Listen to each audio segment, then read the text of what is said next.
Welcome to USA Global TV and Radio, where our mission is to provide education, entertainment, hope, and inspiration. USA Global TV and Radio connects you with experts and audiences all around the world every single day to help you succeed in business and to live a richer life. Visit us at usaglobaltv.com to learn about career and life-changing training and mentoring programs like the Listening Mentor. Subscribe to our newsletter to stay informed about our special programs and offers. Discover how you can become a guest on one of our shows or a host or producer of a USA Global TV and Radio show of your very own. That's USA Global TV and Radio, where the doctor is always in.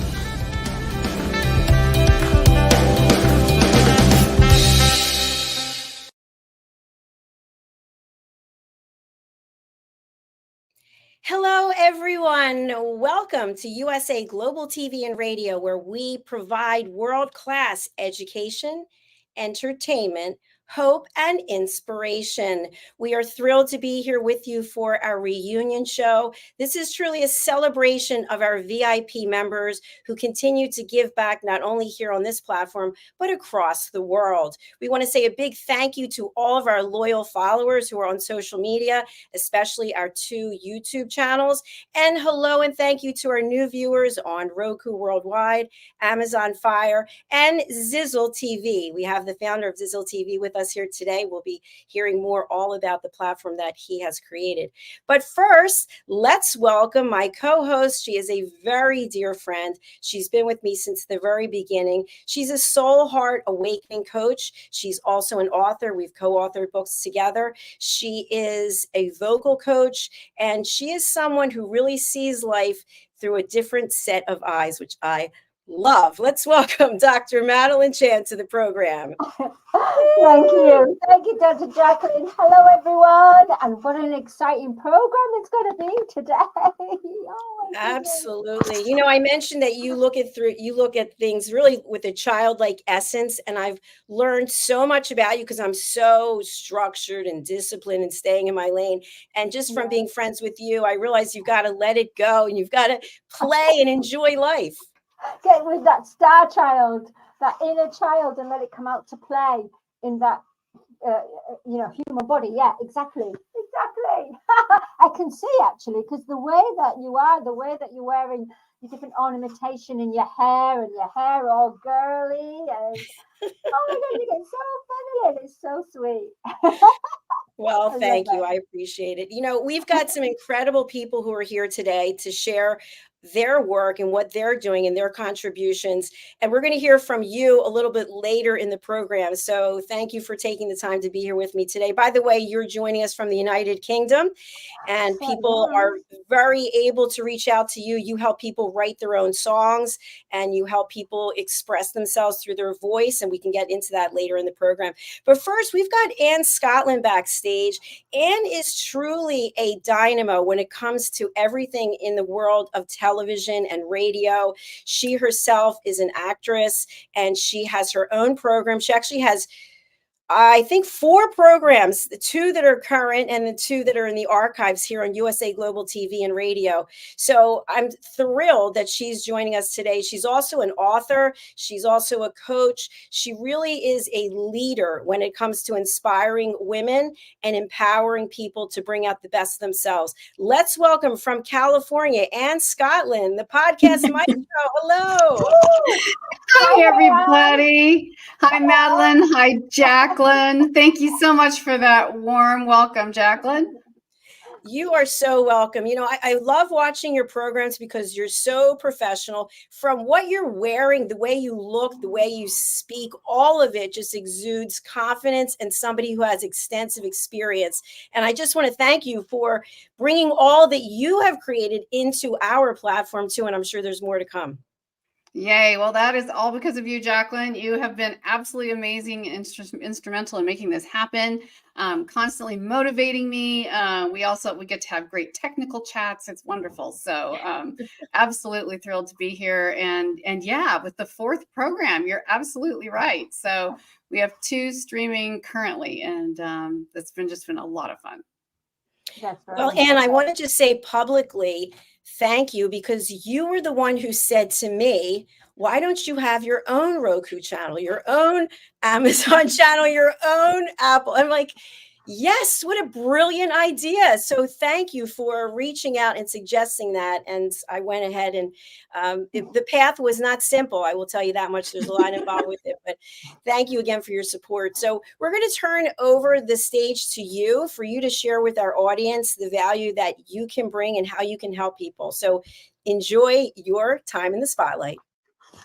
Okay, I'm going to turn on my timer because I like to talk. So let us get started here. When you hear the crickets, it's over. Wait, okay. I know I saw some of you backstage. Hi, Kirk. Hi, everyone who's here. Thank you so much for being here today. And as Jacalyn said, she and I have had such a fabulous opportunity to work together in so many ways. And we both are just so passionate about bringing you content.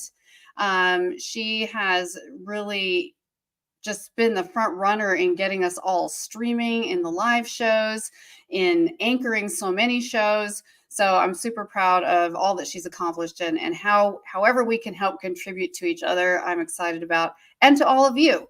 If you're watching, it probably means you either have your own show or you're thinking about it or you're somehow else involved. So if there's any way I can help support you, let me know. You're going to have all my information. It's just my name.com. So AnnScotland.com, you'll be able to find me.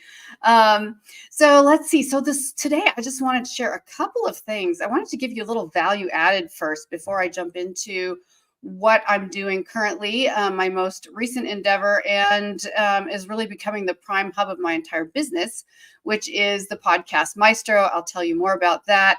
I love this because it's something that I can do to support Jacalyn and vice versa. She's the queen of the network. And for people who are interested in streaming, video streaming, this is the platform to do it. If someone is wanting to do a podcast and they've always wanted to go video, but they have a lot of questions, they don't even know where to start, whether it's just a video podcast or whether you're also on a platform like this, streaming live TV, then that's where I can come in and be extremely helpful, and you don't just have to parse it out.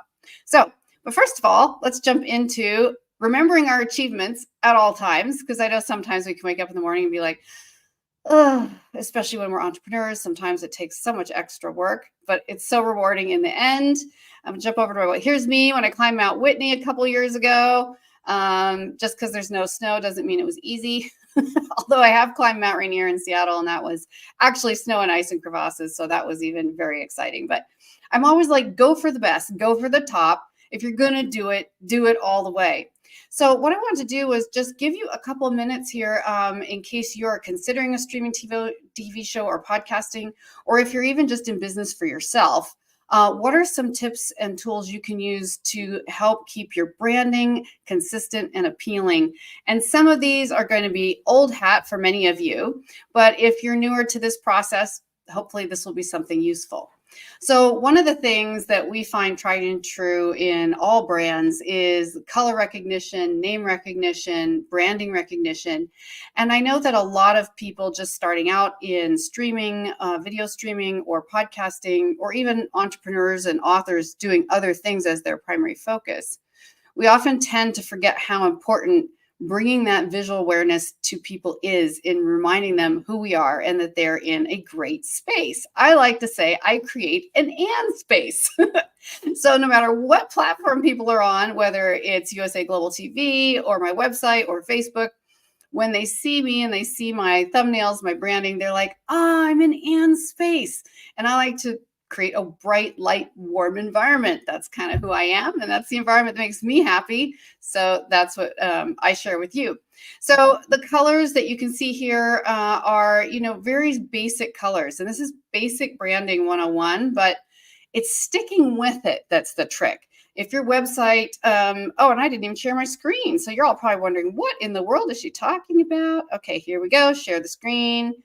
Yes, yes, yes. Okay. This will make so much more sense now. There I was on Mount Whitney. Okay, you saw it, done that. 4,500 feet.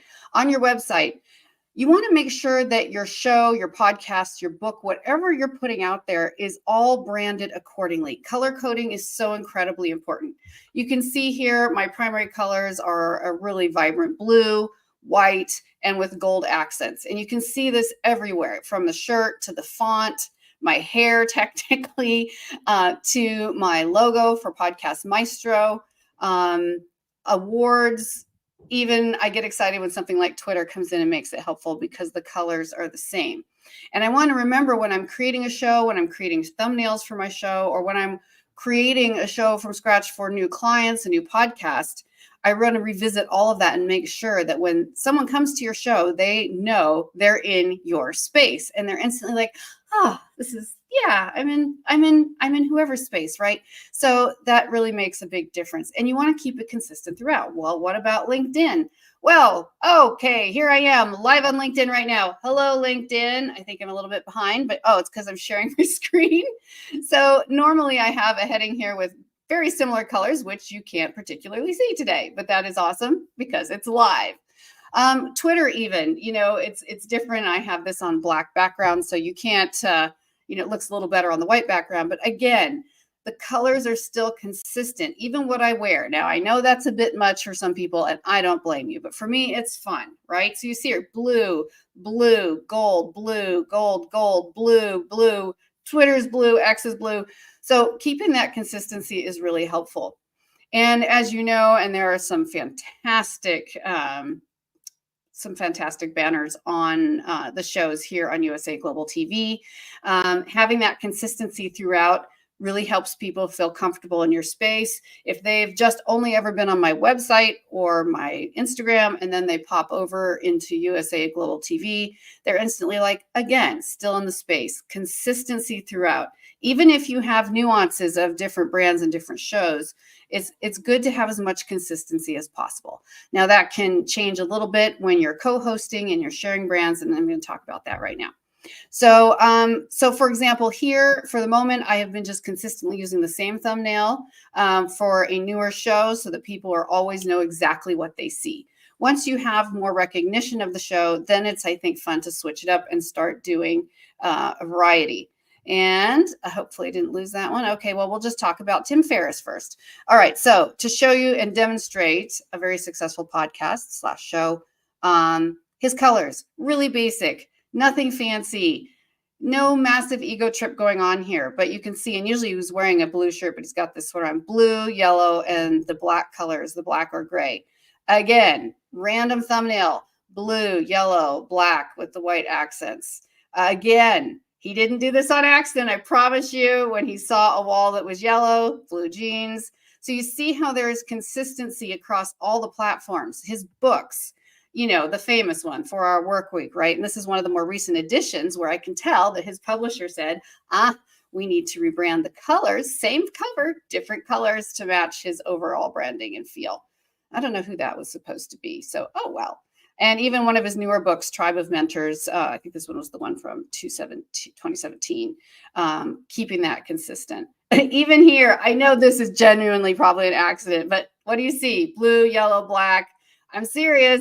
Like, it is a thing. And while I say clothes is a little bit much, for those of you who have fun with it, remember that every time you dress in a way that reflects your colors, your theme, your branding, your overall presentation, you're doing yourself a favor, and you're doing your viewers, listeners, followers a favor because they're just in your happy space, right? Even here on Facebook when he's being funny. Look, he's got the Van Gogh going, but he's still got blue, gold, black, right? So you can kind of see how that works. Another podcast I love, How I Built This. Very well-known podcast. I'm sure you know it, with Guy Raz from NPR, talking about businesses, startup businesses, entrepreneurs, and talking to those who have really made it successful in learning their tricks of the trade. Nothing fancy. This guy doesn't go get fancy hairdos. He's just him. He's himself. He likes blue. And you can see the colors that just continue to go. When you're in Guy Raz's space, you absolutely know you're in his space. So I think that is very helpful as well. And I really wanted to show you one of my other shows. Let's see if I can do this really fast. All right, bear with me. All right, we're going to go to USA Global. Oh, okay. So I did the classic mistake, so I won't do that. I will go back here though. And let's see if I can find the new, there we go. Okay, here we are. It's actually streaming. Let's get that one. We're going to go to this. So I want to just show you again how you can be consistent. So in our first season, one of my business partners in a different business, Meta Mindstream and Meta Engagement, which is for business people and HR people, using neuroscience to help make practical, instinctive business choices.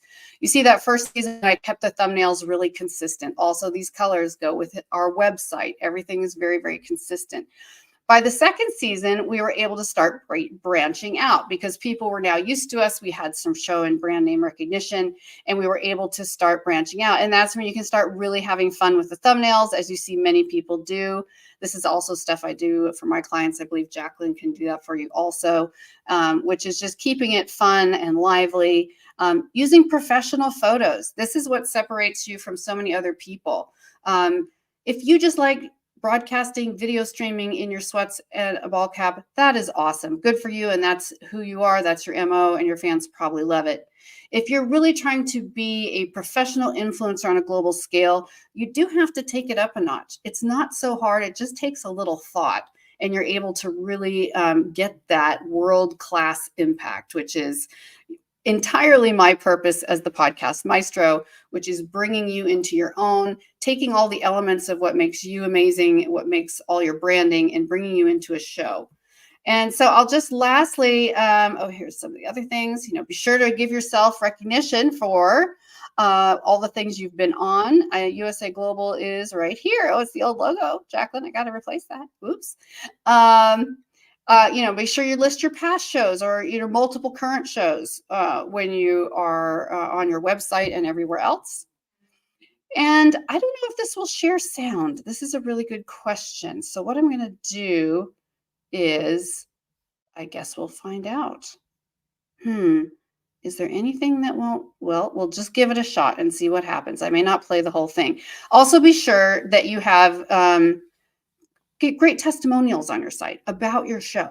Be sure that other people are talking about your show, because when they're talking about your show, it's even more impactful. So I don't know if you can hear this, but we'll jump in.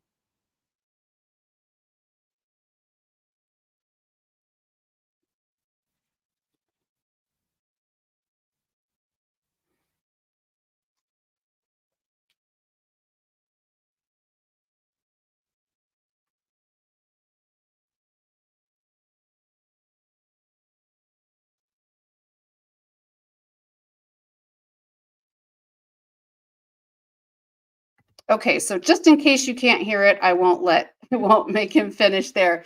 So in a nutshell, what I do is I take if you have never had a streaming TV show, if you have never had a video podcast, and you're like, gosh, I don't know anything about tech, where do I even begin? The Podcast Maestro and me and my team are there to help you out. If you are a really busy person, I'm primarily working with people who are already significantly advanced and experts in their field. Many of them don't have time. They've been in their field for 10, 20, 30 years, and they really are an expert, but they haven't quite made it to a thought leader presence, and they want to do that. Then I say, listen, I offer you a plug and play podcasting service, primarily video. I don't typically live stream. That is Jacalyn's department. I do pre-record because I'm very much about, that's just my vibe, is to pre-record and control all the details. I know I'm a control freak, but that's why I'm good at my job. So that is how you can find ways to work with me. A plug and play kind of service where you still air on USA Global TV. I encourage all of my clients to air on USA Global TV. We work that into their services, and whatever other platforms might be important to you, you're ready to go. It's plug and play, from the outlines for your show all the way down to full production with producers, all the way down to editing, to creating your clips, to helping promote you on social media. We'll actually do all your own social media promotion on your own social networks. That's what my team and I do. So if you have any other questions about that, or you just like to come over and say hi, whoa, let me stop sharing before I make myself completely dizzy. Okay, stop. Okay, there we go. If you have any questions, feel free to reach out to Jacalyn or reach out to me. Again, if you're just listening, my name's Ann Scottlin. That's Ann with an E, A-N-N-E, SCOTTLIN, not the country, AnnScottlin.com. Check it out. I'd love to see if I can help you. Or if you know someone who always was just like, my friend, you have to start a streaming show or a video podcast. You have so much to contribute to the world. This can make such a tremendous impact. But they're just like, I don't have time. I don't know how. Those are the kind of people that I love to work with. So Jacalyn, back to you. And thanks for this great opportunity. Congratulations, Ann. I was going to say, Anne, I was going to say, that big chair, is that your own big chair? That big throne? It isn't. I was working with a company that used it as we dragged it all over the US, actually. But I've since thought of actually getting my own because I love it so much. It just makes me so happy to sit in that chair. Really Well, and it looks like the one from your book, from your children's book. It is, and that is exactly, it was that company. Yeah, so that was exactly, it was the company that was teaching joy to kids, how to have joy and positive emotional well-being, especially during the pandemic and so forth, was was how that all got started. And it's still going. But yeah, so much fun. Well, I learned a lot from your presentation. I do have a couple of comments, and then we can go around to Kirk and to Dr. Chan. So the first one was, I thought it was really interesting what you talked about, having the same colors and the consistency over and over again. And I think that's definitely when we started, I missed the mark on that. And now that we've got maybe 45 different shows, I know when I'm on them, I'm trying to do the branding based on, like, for example, the United Kingdom news and culture. This is my 4th show today, so I've had 4 different looks. But maybe that's not the right thing to do. Maybe it should be the same look. So for United Kingdom, I've got pearls, I've got my hair up, I've got, very British. What are your thoughts? Should you have the same look? Should it be you wear purple every time for every show, or purple for one show and then you do the second one in pink? What do you think? I think it's really the persona you're cultivating. If, there's some people who do like the podcaster who just wears crazy hats, or, like there's things like, if that is sort of your gig, which is being quirky, but you have something consistently quirky, then I think that's a really, really good way to be memorable. On the other hand, though, if you're crossing so many divides, on all these shows, I've just sort of standardized my look that works for me. It's all business related in one way or another. And that way I feel like even if they're watching the show with Lyman and me, they're instantly like, oh, it's Ann. Not that they wouldn't, but it's sort of like the same vibe. And he and I even have a same vibe in our dress. Naturally, we got lucky. So it does create some consistency. It really depends on your vision, I think. Thank you for that clarification. One more comment, then we'll go over to Kirk. The other thing is, I loved what you shared about encouraging people to go to other platforms. I got the feeling when we first started, and because I was at a radio station and the owner said, you can't be on this station and be doing something else. And I thought, well, why not? People have something to say. And I think get it on as many platforms as you possibly can, hence collaborating with people like Kirk and other people that we have a voice. Let's share it across the world as many times as possible. But some people don't believe that. So, Ann, how do you guide your clients if they say, well, I don't want to be on just this platform. I don't want to go on all the rest? When I say plug and play with services, it's very close to that. It's basically, let us bring you into our space and work the magic for you.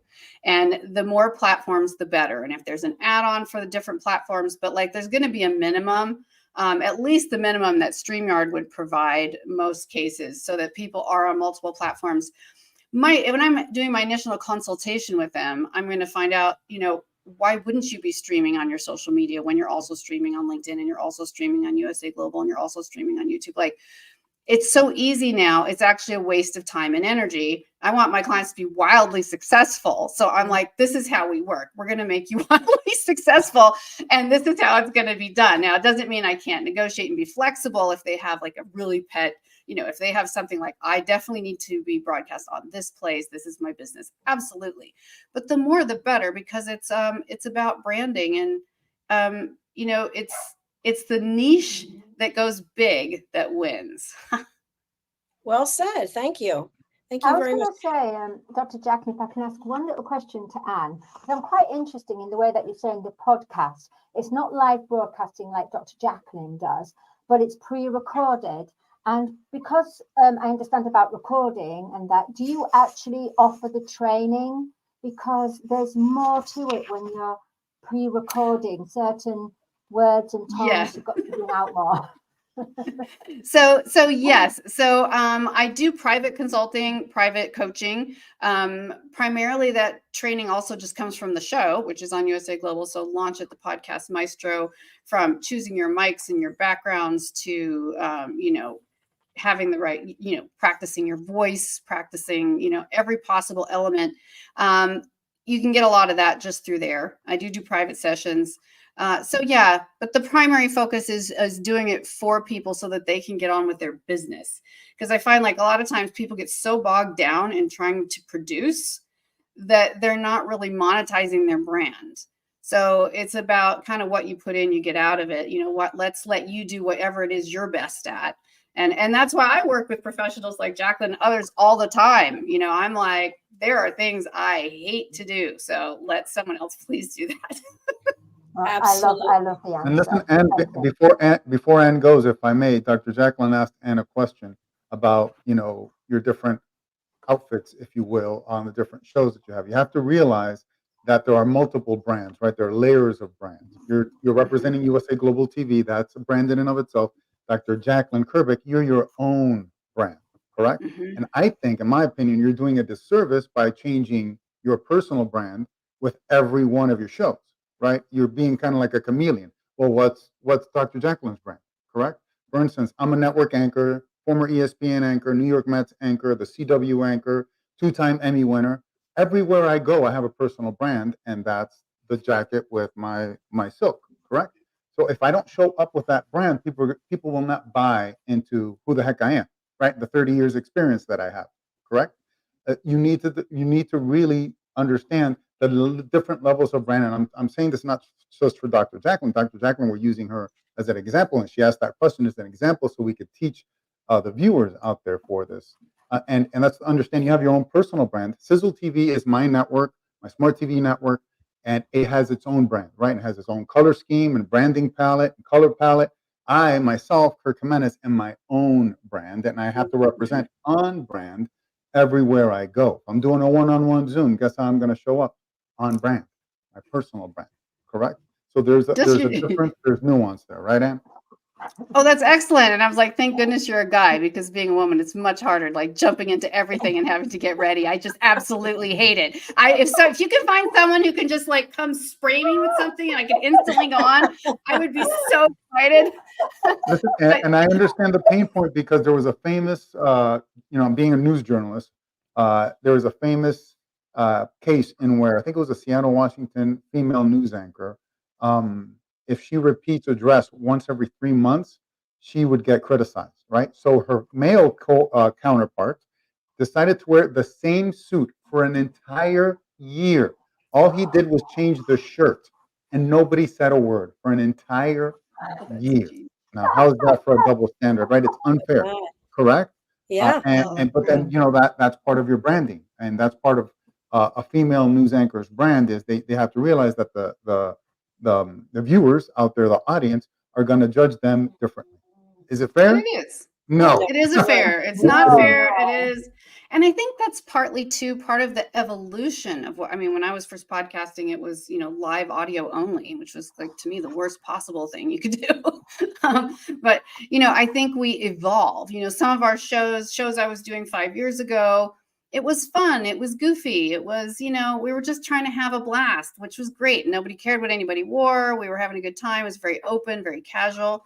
But now I've just changed into like, I want to be a thought leader in my field. I want to work with other thought leaders. So therefore my persona has to kind of adapt with it. So I think that, yeah, I think you tell me, will it work for ladies? Maybe pick a one look and then have that look everywhere and show up with that one look everywhere. I met this other woman who has a very famous, let's say, I don't want to mention it by name, but a very famous furniture and home lifestyle store and brand. Oh, yes, her. And she wears the same thing everywhere she goes, right? It's the Wow. same look.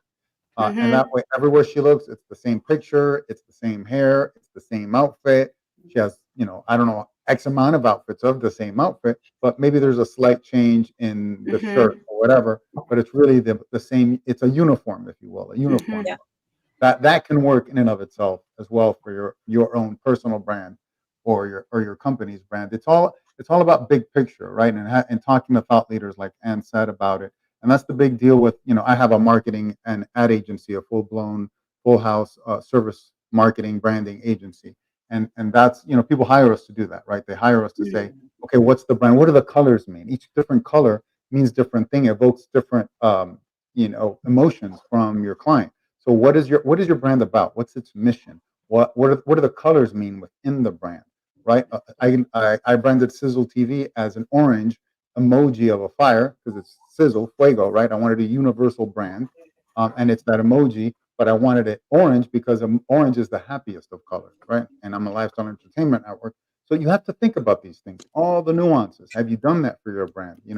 I get hired a lot to say, listen, I need a rebrand, and the number one step is, do you have a brand packet? Does everyone in your company know what the brand is about, what the color is, what the colors mean? And whenever there's something done, if XYZ employee does not have the brand packet and they get the color wrong or the font wrong, is it really their fault? No, it's not. You didn't do your job as a leader, a CEO, founder, marketing, CMO, to let them know what the brand color is, what the brand theme of your company is. It's not their fault, right? So it all starts with that. And I think it helps when you start realizing, okay, your branding includes multiple things. What your brand is all about, the color, et cetera, and all of that. And then branding is a continued effort to let the people know what your brand is all about. So that marketing and branding are very nuanced things. Marketing is selling, right? I like to tell people, click on this link, 20% discount. That's marketing. Branding is letting the people know what your company is about, always posting on that LinkedIn or Instagram. This is what we're doing. That's what it's about. It won't necessarily lead to sales, but it'll keep your audience engaged and always remind them what your brand is all about. That's why it's important being on those social media. It's important being on LinkedIn. And here I am preaching marketing and branding, but I can go on for days. Yes, it's a great conversation. I really appreciate it. And great job on your presentation. Very well done. We are going to move on to Kirk. I'm going to welcome Justin Mirigliani, who's backstage. Hi, Justin. Hey, everybody. How are you? Hey, good to have you with Hello, us. Justin.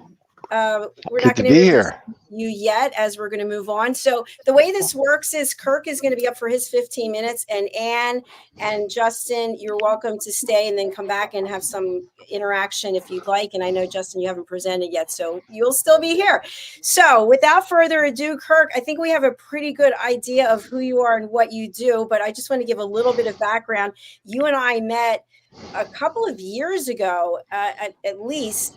And I interviewed you, and I was really impressed with what it was you were talking about. And then Ian Pelham Turner, who is one of our team members, he's an expert correspondent on the royal family. He happened to be watching, and he said, get in touch with that guy. You need to work with that guy. So I reached out to you to see what we could do. And at the time, I was not all together in what it was we're supposed to be doing. And then here we are today, where we are streaming our shows on Zizzle TV. And I know you're going to talk to people about Zizzle TV because you have a very unique concept on 300 different destinations. And so let's take it away. You are an expert as a two-time Emmy winner, as a major anchor. Please share your presentation with us now. Thank you so much, Dr. Jacalyn, for the floor, and it's my pleasure to follow Ann. And thank you for having me. And listen, Dr. Jacalyn, if you want to chime in, I love the interaction between interviewee and interviewer. If anyone else wants to chime in and ask a question, feel free. But as you see at the bottom of your screen, I'm the founder of Sizzle TV, and yes, Dr. Jacalyn and I we collaborate and we put her shows on Sizzle TV, which is a smart TV network, and it's free on Samsung, LG, and Roku. So worldwide, if you have any one of those televisions, you can download it for free. We're a lifestyle and entertainment network, and I am Latino. I'm an immigrant from Venezuela. I'm in Miami, Florida, 305 in the house.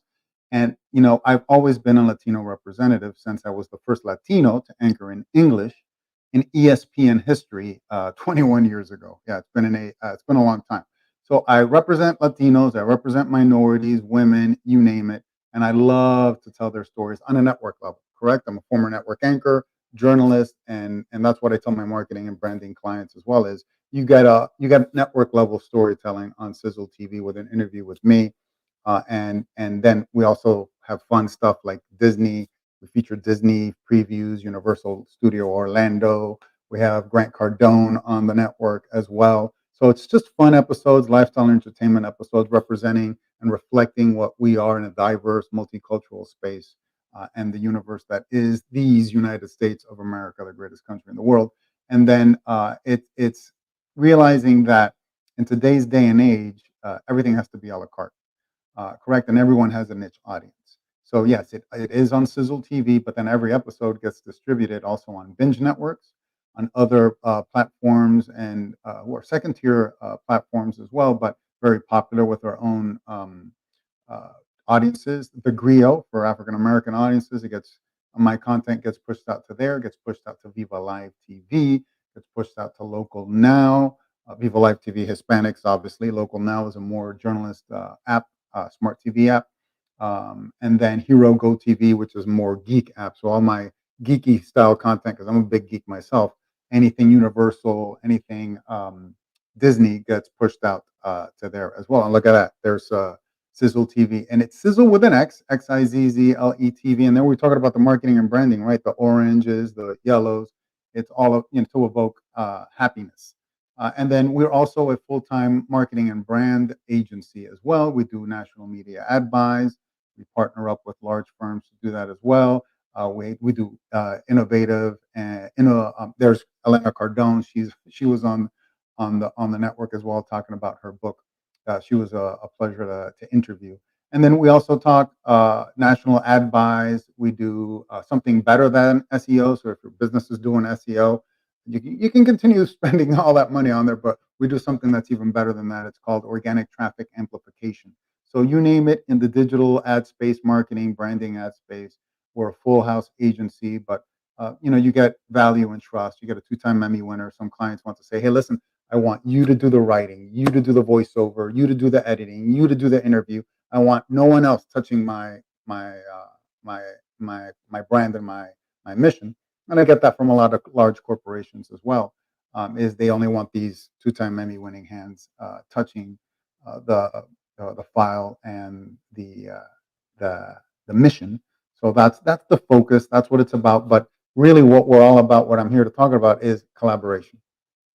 Correct. Dr. Jacalyn and I, we've collaborated to amplify our businesses, to amplify our each individual efforts, and you can do that, in so many ways. I've tapped into the power of collaboration. Now I'm a certified minority business as well, with Sizzle TV and the company that produces Sizzle TV, KG Productions, certified nationally with the National Minority Supplier Development Council, and that's one of my missions, right? Is to tell people, you're out there as your CEO, as a founder, running your business. What's your support system like? What's your ecosystem? Do you have an ecosystem? What kind of energy are you projecting out there in terms of being open to collaboration? I'm wearing this X for a reason. Is through that Minority Supplier Development Council and being certified, I was able to co-found a conglomerate of 14 major minority businesses who do everything from construction to financing to marketing to branding to staffing, shipping, logistics. We built an ecosystem, correct? And it's Excelsior Empowerment Group, XELSIR, and that's what we preach. We preach is those ecosystems, those collaborations. The saying, "A rising tide rises all ships." That's what our focus is really helping people and helping realize people that there is room for knowing someone, loving someone, and trusting someone in today's day and world. If you're, like-minded, if you share the same mission, and if you provide value, correct? Value is the number one essence. And in our group, it all starts with what? Money, the capital, right? And we have a very tried and trusted capital firm and financing firm called Brickell Capital Finance. We're on the founders on the board of the Better Business Bureau, does minority and diverse funding and financing, business lines of credit at 1.5% a month that are very accessible. And that's my personal mission as well, is to bridge the knowledge and wealth gap. And how do I do that? Is by giving simple advice. Things like, do not sign a merchant cash advance. Those are those envelopes that you get probably bi-weekly or bi-monthly, depending on where your business is, in the mail, saying, hey, you've been pre-approved for $250,000. That is predatory. People who are giving you that will take your business, will take your house, will take your car, and will ruin your business. You'll be paying 50 to 60% on an average interest on that money. If you're being sold money expensively, it's criminal, and don't fall into that. And I see that a lot, and because I'm that guy who's open, honest, and transparent in conversations, and I'll ask people, how are you running your business? Where are you at? Doesn't matter if it's a multi-million-dollar business, if it's a clinic, if it's a lawyer's office. You'd be surprised how people are running their businesses, right? They're experts in their field. They don't know how to run the business, right? It's built on a financial house of cards and deck of cards. So it's knowing how to access money, who to access money from, and are you accessing it, expensively? If you're running your business on your credit card, how much you're getting sold that money at? 18 to 22% a month. That's a lot of money. Are you running your own business on your own capital? Are you, not fluid at the end of the month? Are you choking because you're running your business on your own capital? These are conversations that need to be had with minority owners, women owners, immigrant owners. It's in the past, it's been gate kept information. Let's put it that way. But I'm trying to push past that and beyond that. Let everyone know what the reality is and what our reality is. You may not get a grant. You're not going to get a loan. I go to all these events, financing events, and experts say it's proven lending across America has flatlined for businesses from banks. But those things like the MCAs, you don't have to fall into that trap. There are other non-traditional funding options where you don't get taken advantage of. So we've talked a lot about marketing, branding, streaming, and finances, because everyone needs those two things. And that's what my expertise is. I'm a money and marketing guy. Everyone needs money. Everyone needs marketing. And in one way or another, through not only my expertise, but the expertise of the giants and my colleagues at Excelsior Empowerment Group, we can probably help a lot of people. And that's our mission. That's our goal, is to help. We are like you. We're all CEOs. We've all experienced those pain points, but we've quickly joined forces to create our own ecosystems. And I'm here to tell you, what have you been doing, right? How is your business ready to elevate? How's your business ready to grow? Are you really connected to the right people? And it's everything in your mindset, correct? Once I doubled down on that mindset and energy, and I heard you guys say, some of you are like big children, and I'm like a big child. I'm excited about everything I do. And if not everybody's as excited as I am in a situation, it speaks volumes. Who am I surrounding myself with? Once I decided and was intentional in everything that I was doing and who I was going to be doing business with, everything changed for me, correct? I went from a 30-year network anchor, talking face guy, to a real businessman, a real entrepreneur. I've come to realize before this, I was faking it, just like many of us are out there, right? Are you a real businessman? Are you a real entrepreneur? Do you value relationships? Do you value really getting to know the other person across the room or the table, and really listening into their mission, their business, and what they're doing? That's how you become a real business person. And I've done that by becoming a real people person, which I've always been. but now I'm more intentional who I'm doing business with. That's why Dr. Jacalyn and I have such a great working relationship. There's a trust there, right? She knows who I am. I know who she is. And I'm not just talking about being, two TV personalities. It's talking about your essence and your energy and your frequency. What frequency are you vibrating at? Does the person across from you in this conversation, are they vibrating at the same frequency, right? Are they picking up what you're putting down? And that's the universal law of attraction, right? You get what you put out, you get back what you put out into the universe. Yesterday, I had a meeting with two Indian fellows from India. They were doing a cross-country trip around America, helping me with marketing and branding. We had an incredible business lunch meeting. And here I am the next day, my emails blowing up, my WhatsApp blowing up from them, being really truly appreciative because I connected them to my network, connected them to my people who I was like, wow, I completely understand what you're doing. I understand your business model. What you're doing is incredible. Let me see your capability statement, your past performance. Okay, that's great. Let me put you in connection with this guy, that guy. And so through me, they met with 5 or 6. Really, I was representing, the entire Excelsior Empowerment Group, which is 14 businesses, but then even other businesses that could use their services and or collaborate with their services and do real business on an international level.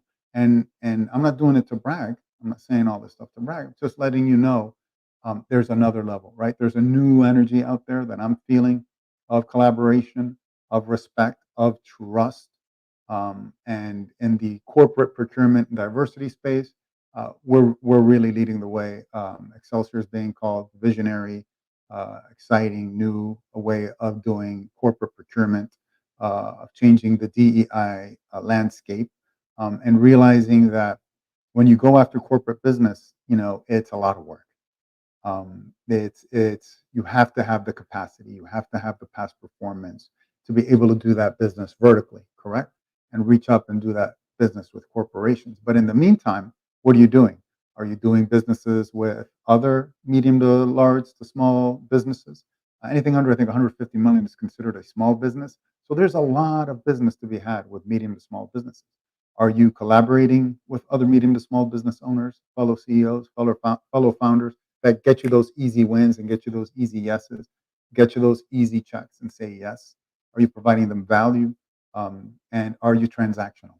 Correct? A procurement officer, a corporate procurement officer at a major corporation asked me that. Yeah, you know what I love about you? You're not transactional, correct? And when you're not transactional, people pick up on that. People pick up on that energy. Because why? You know your value, correct? We all go through that imposter syndrome. Know your value. Really know what your niche is. Really know what your expertise is. Once you know your value, you can give some of that away freely without having to be transactional, because you know that what you're really doing is creating relationships. And that's all we do at Excelsior Empowerment Group is we create relationships not only with other great certified minority businesses, but with corporations and their executives and their officers. And I see I'm getting a note from Dr. Jackie. We have to move on. So thank you for your time. Hopefully we elevated, we educated, and we inspired. Right, Dr. Jackie? That actually was not for you, but that's okay. Yeah. That was really well done. Thank you. I just want to highlight the fact that Zizzle.tv is part of this package that you offer to entrepreneurs. It's one piece in the cog, one wheel in the. I forget Correct. Yeah, you're right, because like Ann said, there's a lot of people who want to be on camera, but there's a lot of corporations, a lot of executives, a lot of officers, a lot of fellow CEOs and founders who don't have that on-camera skill set. That's why they like to work with me. I'm that 2-time Emmy winner, that corporate network anchor who can really help you tell the story through an interaction, through an interview, and I'll ask the right questions. They'll know it's not get your television. I make them feel comfortable. Elena Cardone said, "Man, you made me feel really warm and fuzzy inside after we wrapped." There's a clip of that on my Instagram. And I go, you know what? Thanks so much. And I go, I've been told that I'm kind of like the male Oprah Winfrey. She goes, yes, I get it. That's exactly how you made me feel. Like I was with Oprah, the male Oprah. But well, that's what it's about. And sometimes you get people, like you said, and said, you don't have time to be doing your own podcast. So what I do is I amplify through one interview. either through Sizzle TV episode, and I give away episodes. Yes, you're right. I provide network level storytelling in your own media episode that gets distributed throughout all that smart TV network at a value, because through my experiences, I'm not going to charge you that network level price, but I give you that network level production because I've been in that network level. I know how to tell that network level storytelling, how to ask the right question, how to grab your brand and tell a really amazing story and make it pop within the first 20, 30 seconds. And the reason it's called Sizzle TV, I know you didn't ask Dr. Jacalyn, but I'm telling you anyway, is because every interview and every episode gets a sizzle reel introing the episode and the interview. And that's like a mini commercial, correct? So you're getting a mini commercial, you're getting an episode, and we slice that up, and you can get it in your reels, amplify it. Because let's face it, not everybody watches a whole 15, 12-minute episode, but they're going to watch a 30-second clip, 40-second clip here, and we slice that up with, again, I hate saying network level storytelling all the time, but it is what it is, because I help pull the best sound bites, rearrange them. I don't use AI. I use my 30-year judgment, which is that fast. I have a saying, ChatGPT ain't got nothing on me, because I got the 30-year experience and the journalistic judgment to say, wow, what he said here in the back, that's the money soundbite. Let's bring that to the back, bring it to the front, and that's what's going to go on social media. Correct. Don't put. I tend to recommend to people, don't put the full episode on social media. No one wants to sit through a 12-minute episode on social media, but everyone's on social media scrolling, and that's part of the branding. Correct. Okay, you shot this 12, 13, 14-minute episode. Are you only going to get a one shot, one and done out of it, or do you want to slice it up and populate it across a whole month? And get more value out of it. So many people nowadays want to. Why? Because they're transactional. They just want to get the big sale and charge you, and then that's it. They're gone, right? And then what? And then I see a lot of marketing companies as well. They're charging you $2,500 for static, file footage or file photos. That's not even your business or your brand or your story, and you get 1 or 2 likes, and you're paying how much for that? I mean, come on, time for people to wake up. And then also it's all about providing value, and that's one thing as well as I provide as the corporate Zoom consultant. I'll finish that up because I forgot to mention that is I've coached, and I'm not a coach, but I'm a consultant, 4,000 Google employees in one sitting, Brown & Brown Insurance, Toastmasters, and this is what I teach, right? Right now, let's face it, StreamYard, I'm at home on my camera, but yet with the realization that when you're on the Zoom, and if you have a business, a corporation, anything, any employee is representing your business, is representing your company, representing your corporation. Are they dropping the ball? Are they embarrassing you without realizing that they are on a broadcast? A Zoom is a broadcast. A Google Meetup is a broadcast. A Teams meeting is a broadcast. Is your management, do they have on-camera training so they can handle their entire team in a virtual reality? The reason I closed Google is I told them, listen, pre-pandemic, only jerks like me needed on-camera skills. Post-pandemic, everyone needs on-camera skills, but they don't realize that they're broadcasters. Everyone post-pandemic is a broadcaster. Are you able to deliver with a gravitas? Are you able to realize and tap into a performance mindset? And that's one thing I consult. I have 3, if you will, patented practical performance tips for Zoom, Teams, and Google Meetups that I teach to corporations and all of their staff. And that's one thing as a 2-time Emmy winner that I do provide that is really accessible and really powerful for businesses, for corporations, medium and small. I've done law firms, I've done, doctors' offices, medical supply offices, and especially the lawyers are the funny one, Dr. Jacalyn, because they'll say, you know what, Kirk, I can jump into a courtroom in front of a jury and own the jury. But when I hit Zoom and that little light turns on, I freeze up, anxiety, stress. And so I teach them my 3 practical tips. 2 weeks later, check in on them. You've changed my life. Like now I can do the 17 Zoom depositions a day without any issue. And it's a reality, right? We're all working from home nowadays, a lot of us. How do you get ready for that Zoom when your dishwasher's leaking? Or there's the guys are mowing the lawn outside and you're stressed and you don't know how to get ready to be on camera, and you have all these stressors affecting you and affecting your psyche and your mindset. No one has that training. No one's teaching that training. This guy. So Kirk, you have That's so much what experience and expertise in many areas. You really are a great resource for people to turn to. So we've put your I just information. want to help, Dr. Jacalyn. I just No, want to help people. you do. You're That's very what helpful. And I just wanted to share that Anne is still with us, but she just wrote, "Thank you, Kirk, for sharing." She's still on screen. She's on her way to her meeting. So thank you, Anne, for Have a being great here. meeting, Ann. Yeah, have a good meeting. Thank you, Kirk. We're going to move on to Justin right now. Justin Mirigliani and I have known each other also for years. We met through the Crohn's Colitis Foundation because we both are patients, and we've done some events together. We just really hit it off and became really good friends. And Justin's had a show on our platform, Entrepreneur and So Much More, which was fabulous. We did that together. We also did Take Steps and Kick IBD. Woohoo! And now Justin's coming back with another show. I'll let him talk about that. But Justin is an entrepreneur and he helps people with soft skills, and he's an expert in his field. So Justin, over to you for your 15 minutes. Now, how do I follow Kirk? Amazing. I mean, just absolutely amazing. Boy, I got to tell you, listening to him, there were a few things that really stuck out in my mind, and I just want to say them off the bat. Passion, wanting to help other people, being authentic. These are all the things that make you a successful person. It just is. And I'm wearing one of my shirts here from a hockey game that I played in. I usually wear a nicer like collared shirt for one of these shows, but this is one of the hockey ones that I wear for charity hockey games. And that's really becoming my passion. As Dr. Jacalyn said, we've known each other for many years, and I was a ulcerative colitis patient for 12 years. And in 2015, I had to have my entire large intestine removed, rectum and anus, and I have a permanent ileostomy. Was I happy about that? In fact, funny thing, it was 9 years ago yesterday is when I got the phone call that that was going to happen. 9 years later, am I thrilled that I'm going to live the rest of my life with an ileostomy? No, not thrilled, but certainly better than what the alternative would have been, which was looking like colon cancer. So I really did, you know,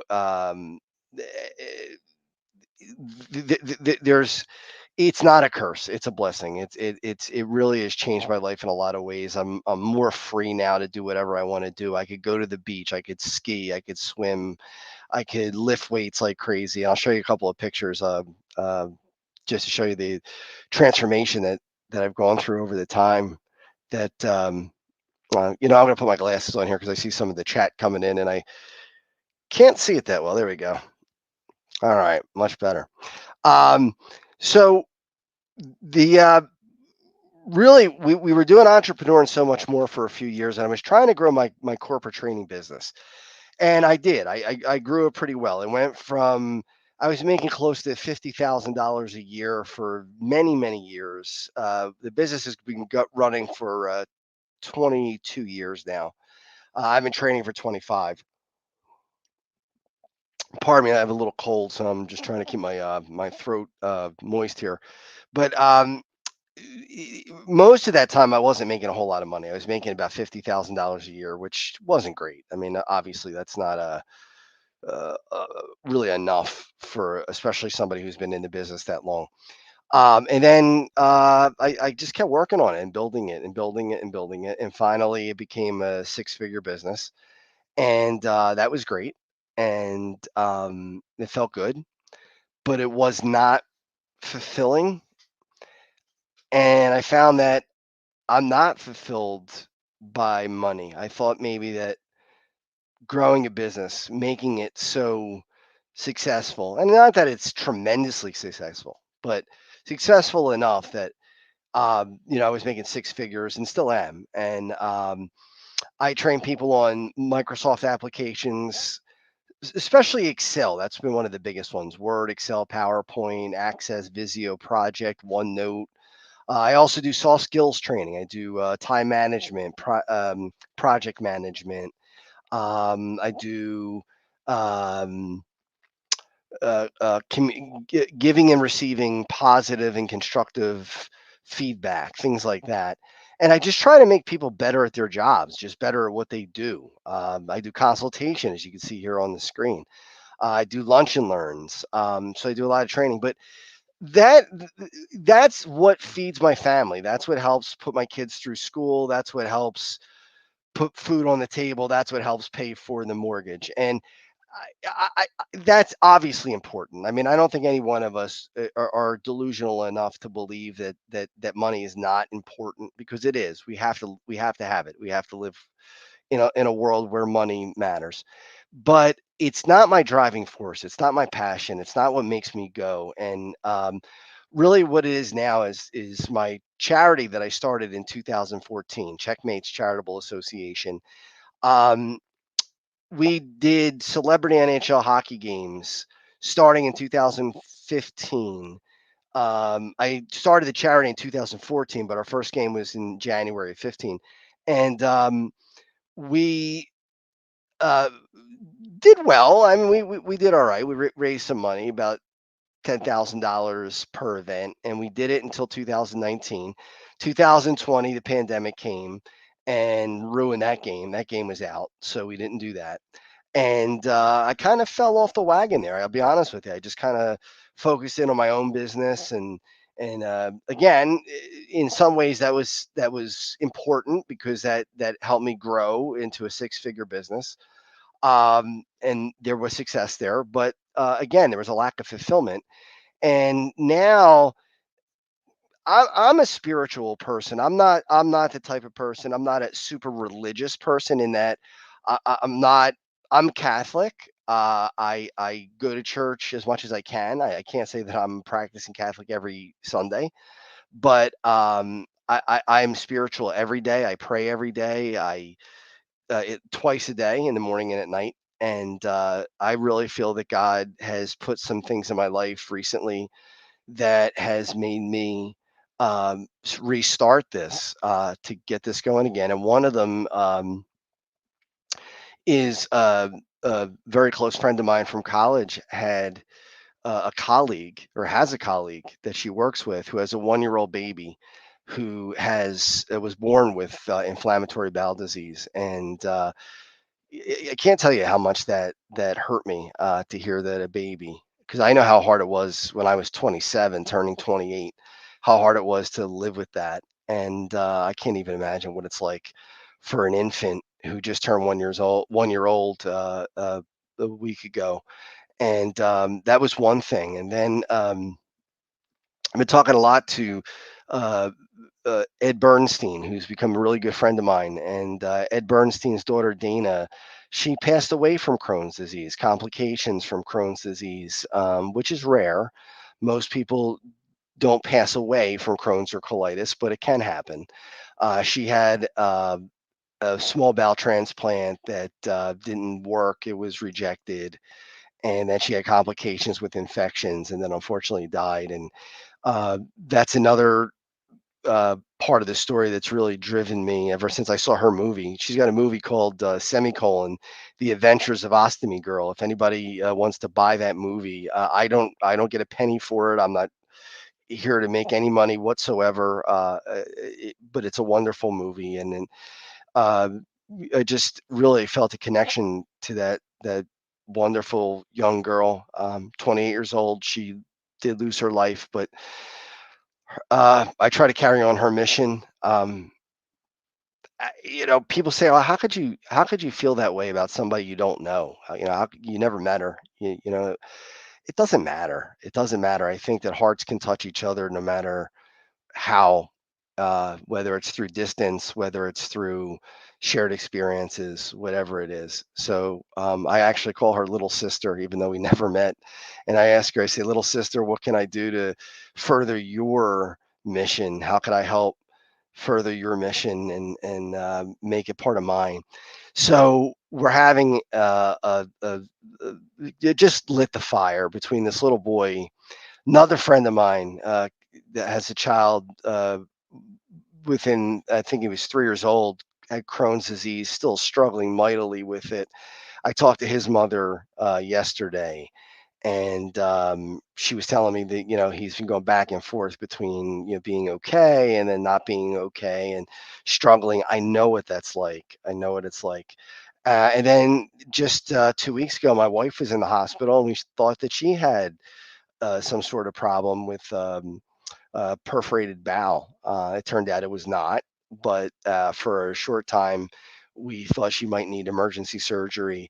And I just felt like God was not beating me over the head, but he was tapping me on the shoulder and saying, "Hey, listen, you've stopped doing this for so many years. Wake up, man. It's time. We need you. You need to do this. You're not a celebrity. You're not somebody with a big name. You don't have Emmy awards. You don't have any of those credentials. But what you do have is the credibility of being somebody who's been through it and somebody who's been touched by it." And so we're doing a charity hockey game in August of 2025. So actually over a year from now, August 23rd, a Saturday, 2025 in Philadelphia, right outside of Philadelphia, Aston, Pennsylvania. And then we're having a post game party, which I've had so many celebrities uh, say that they want to join us. The fact of the matter is, one of them is Brian Propp, who's a good friend of mine. We've been friends for 20 years. He played for the Flyers. He is a Flyers Hall of Famer. He should be an NHL Hall of Famer, by the way. So if the NHL's listening, you got to get Brian in the NHL Hall of Fame. He belongs there. He's got the numbers and he's got the years, and he definitely belongs in the Hall of Fame. But he's a Hall of Fame human being and good friend. And between he and some other celebrities who are going to come out and join us on that date, we're going to raise a ton of money. The rink will pack 1,000 people. I want to pack that thing to 1,000 people. I want to get 1,000 people in that rink. The tickets for the event are going to be $20 just to come to the game, and then for the post game party, I kept the price really really low. I got a very good deal, $70 per head, 4-hour party plus. We could close the place down. Starts at 8 o'clock.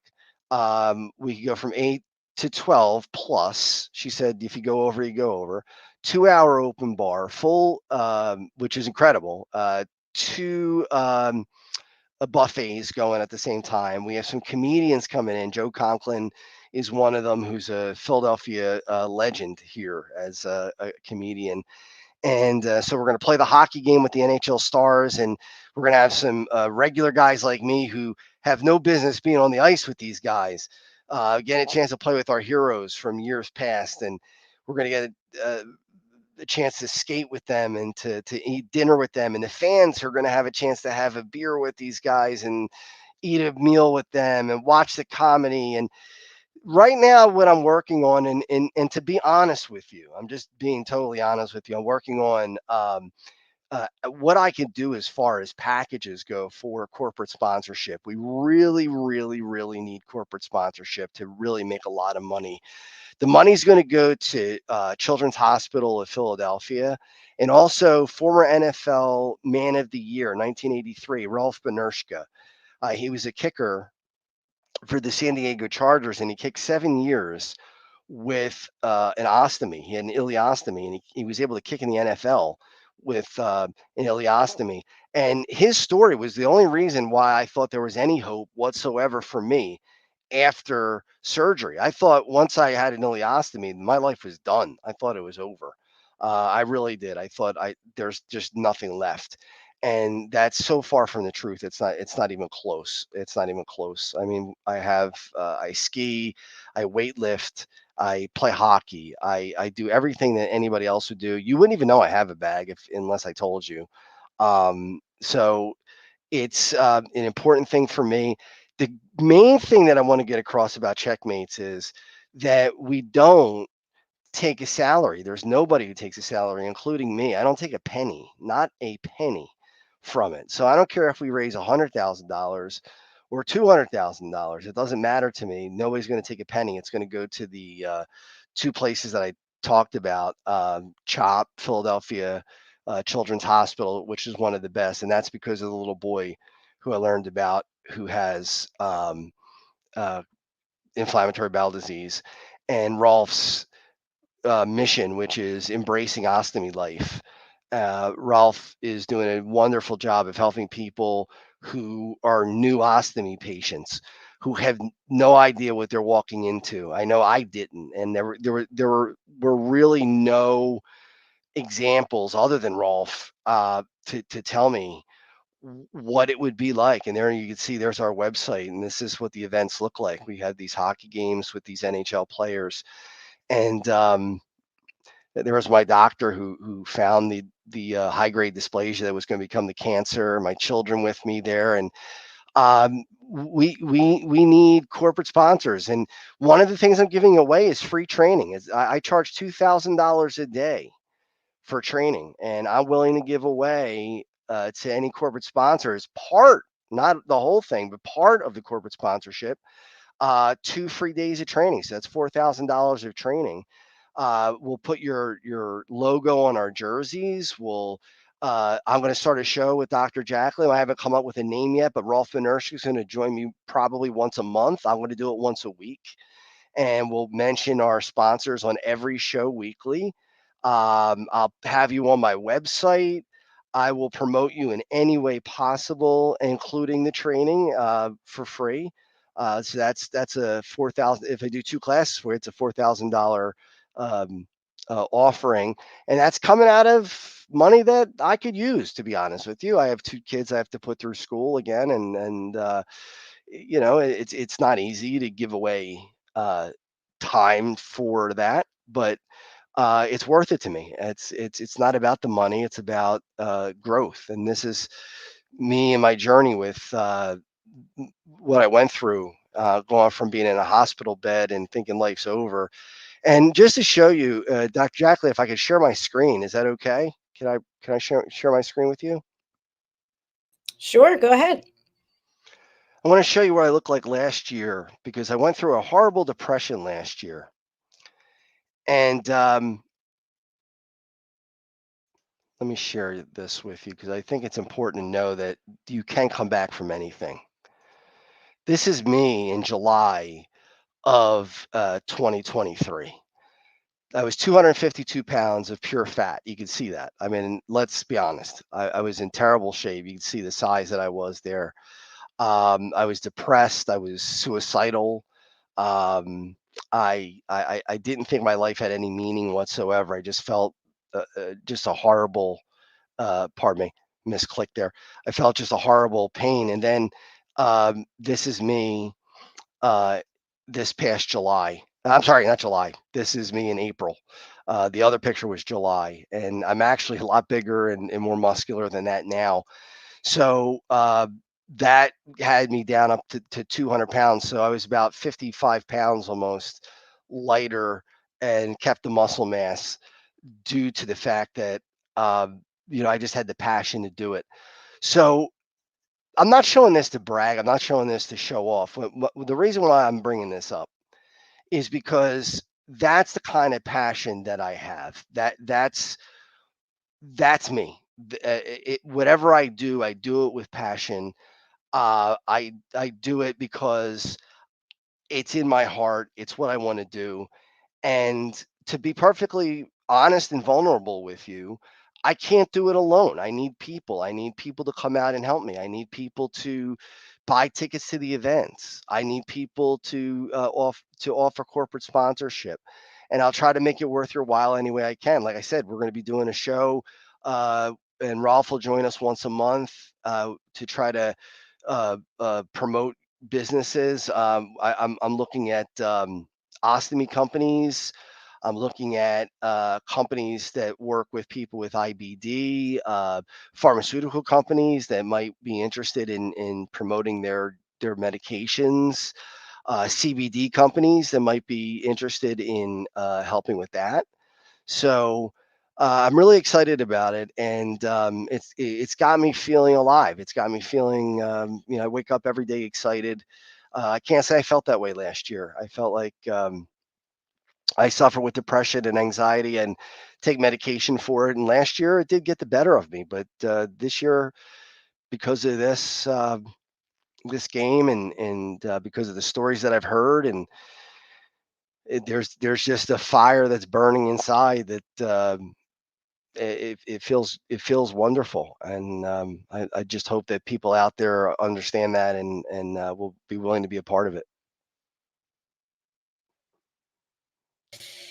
Justin, thank you so much. That was fantastic. I love what you shared there. You're so real and just putting it all out there for the world. I just want to mention that we were running your banner, but we also have checkmatescharity.com on the screen now. So if someone wants to join you and donate, where should they go to? Should they go to this website? They can go to this website. I also set up a Venmo account for it as well. Can you drop that here in the chat? Yeah, I just have to find the what was it called here? I'm going to bring Dr. Chan up so if she has any questions or comments. Hello, Dr. Chan. Hello, Dr. Hi, Jacalyn. Dr. Chan.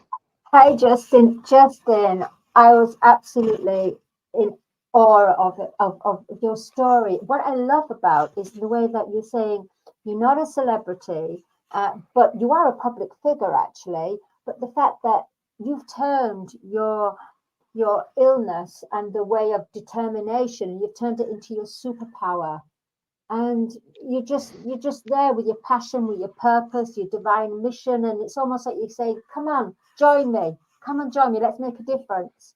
Let's really help. I love it. And I find it. And you know what I found quite interesting? When you were overweight, your eyes seemed to be smaller and quite closed to energy. But once you started working on your physique and the whole beingness of your light being, your eyes were brighter and bigger and clearer. Thank you so much. I really appreciate that. Phenomenal. The transition. Absolutely. And you also look so much younger, by the way. Yeah. Woo! Go Justin! 49. I'm half a year to 50. Well, Well, you don't look you're an incredible Thank person. I'm blessed to call you my friend, and I appreciate you being here today and sharing your story. Yeah, I think you were asking about the Venmo. I think it is if you go on Venmo, it's Checkmate. I'm putting it in here, Justin, I believe. I just didn't can't remember off the top of my head, but I think that's what it is. Checkmate Justin. Okay. Yeah. And by the So way, I found out, I believe that's Venmo is only available in the United States. Is there any way for people outside the States to donate? we do have on the website GoFundMe. So I don't know if that's outside the US, but we have a GoFundMe account as well. So people could donate that way. Sorry, Justin, that's definitely acceptable outside. And I'll be honest with you, the most important thing to me is, especially with my friends and family and people who can be there, the money's great. It's important, like I said, but having them there that night will be such a joy to me, because it'd just be like a wave of love in that building. It'll just be people who really care, people who really want to help other people, especially a baby who's suffering, or this other kid's not a baby anymore, but he was a baby, and now he's 12 years old and still suffering. And Dr. Jacalyn, I know you've been very honest about your own suffering with inflammatory bowel disease, and I also want to talk about other diseases as well that are immune diseases, autoimmune diseases, because I think that they're not talked about enough. I think people kind of gloss over them, and heart disease is a big deal, and muscular dystrophy is a big deal, and cancer is a big deal. We know that, and they deserve the money they get because they need it, but so do we. And I don't think we get our share because they're not as high profile as some of the other diseases are. Mm-hmm. I would agree with you. Well, we continue the mission. We are not doing Take Steps Walk this year, Justin, you and I, because we just didn't start fundraising soon enough, but we'll revisit in the future. I want to thank you again for your presentation. And also, I was sharing a picture of Rolf. I'm not sure if you saw that, but on the website. So people can go to your website and they can also see him. He was with the San Diego Chargers, right? That is correct. Yes. Football player Really? for, I think, 10 years, 10 seasons, I should say. So he'll be NFL joining. Man of the Year, 1983. That's incredible. It really Yeah. is. All His right. story's Well, amazing. we're going to welcome our next guests who are backstage. So, Justin, you're welcome to stay around. Anne is still with us watching from backstage. We're going to welcome Blaise ACKOM to the stage. We're not going to introduce him just yet, but we're going to welcome him as he's back there. And we're also going to welcome April Frampton. Hi, April. Hello, I'm very excited to be here. Now I'm in the right studio. I know. Dr. Chan said to me, the link, you sent the wrong link. So, and Blaise is frozen. I think he's joining us from somewhere in Africa. So anyway, April and I met through a mutual friend who also is a team member here, Brandon Eckel, and Brandon has a show, the BFIT Project here. But April, you met Brandon at a conference, and you are a social media influencer, but you're also a marketing genius. And you go and talk to the people on the street, so to speak, but you represent local companies and you go out and get their products into the hands of people and you get them to know who you are. So take your 15 minutes and tell us about what you're doing. All right. Thank you. I want to do a shout out to Dr. Jacalyn. She is an amazing lady, and I have been so fortunate to, be in the realm of networking and doing what I do. So I'll just go ahead and get to it. My name is April Frampton. My company is Hey Ape. What in the world is Hey Ape? Well, let me tell you. It is guerrilla marketing, which is basically a very grassroots organic way to get your products into the hands of consumers. So I kind of do it more on an intuitive marketing strategic planning. When I meet a business, I ask them, what are their needs? What do they need to see the growth in their company? So I actually set up I do a 30-minute one-on-one with a business to kind of really get dialed into their marketing. When you're doing, I want to say creative strategic planning for a business, a lot of really very busy business owners have 25 things on their plate. They may be thinking about their business. If their sales are decreasing, if they've got employees, they've got so many things. So I will sit down with a business and talk to them. What is it that you want to see for the next 90 days? So I've developed a plan called the 3 and 90 method. What the 3 and 90 method entails, basically it does month 1, month 2, month 3. And at the end of 90 days, we have actually created a vision board based on their vision. So if they have 25 things that they are thinking about, I really try to get them to pick top 5, and we focus only on 3 for 90 days. And it's really a very cost-effective way to help a local business, to help them when they are struggling. And so in this 3 and 90 method, it teaches them basic strategic planning steps. And we kind of figure out, do we want to still stay with those 3 focuses, or at the end of 90 days, do we need to focus on one more thing? So I tend to work with a lot of businesses, but I'll only, do maybe 3 things that they are concerned about and focus on them. I've also developed not only the 3 and 90 method, I've developed the triangle effect. What is the triangle effect? Well, the easiest way to describe it is at a multi-billion-dollar company, Costco is the best way to describe it. When you walk into Costco and they have samples set up, a little taste, a little sample equals sales for a company. So a triangle effect for what I do is when I partner businesses up, 1, 2, and 3, and I teach them how to collaborate together. Competition over collaboration over competition any day in my book. And let's see, the 3 C's. I also teach the 3 C's method. What is the 3 C's? It is connect, collaboration, and communication. So if you kind of think about maybe you're like way back when, back in the like I want to say maybe our grandparents. We're going to just take our grandparents back in the day.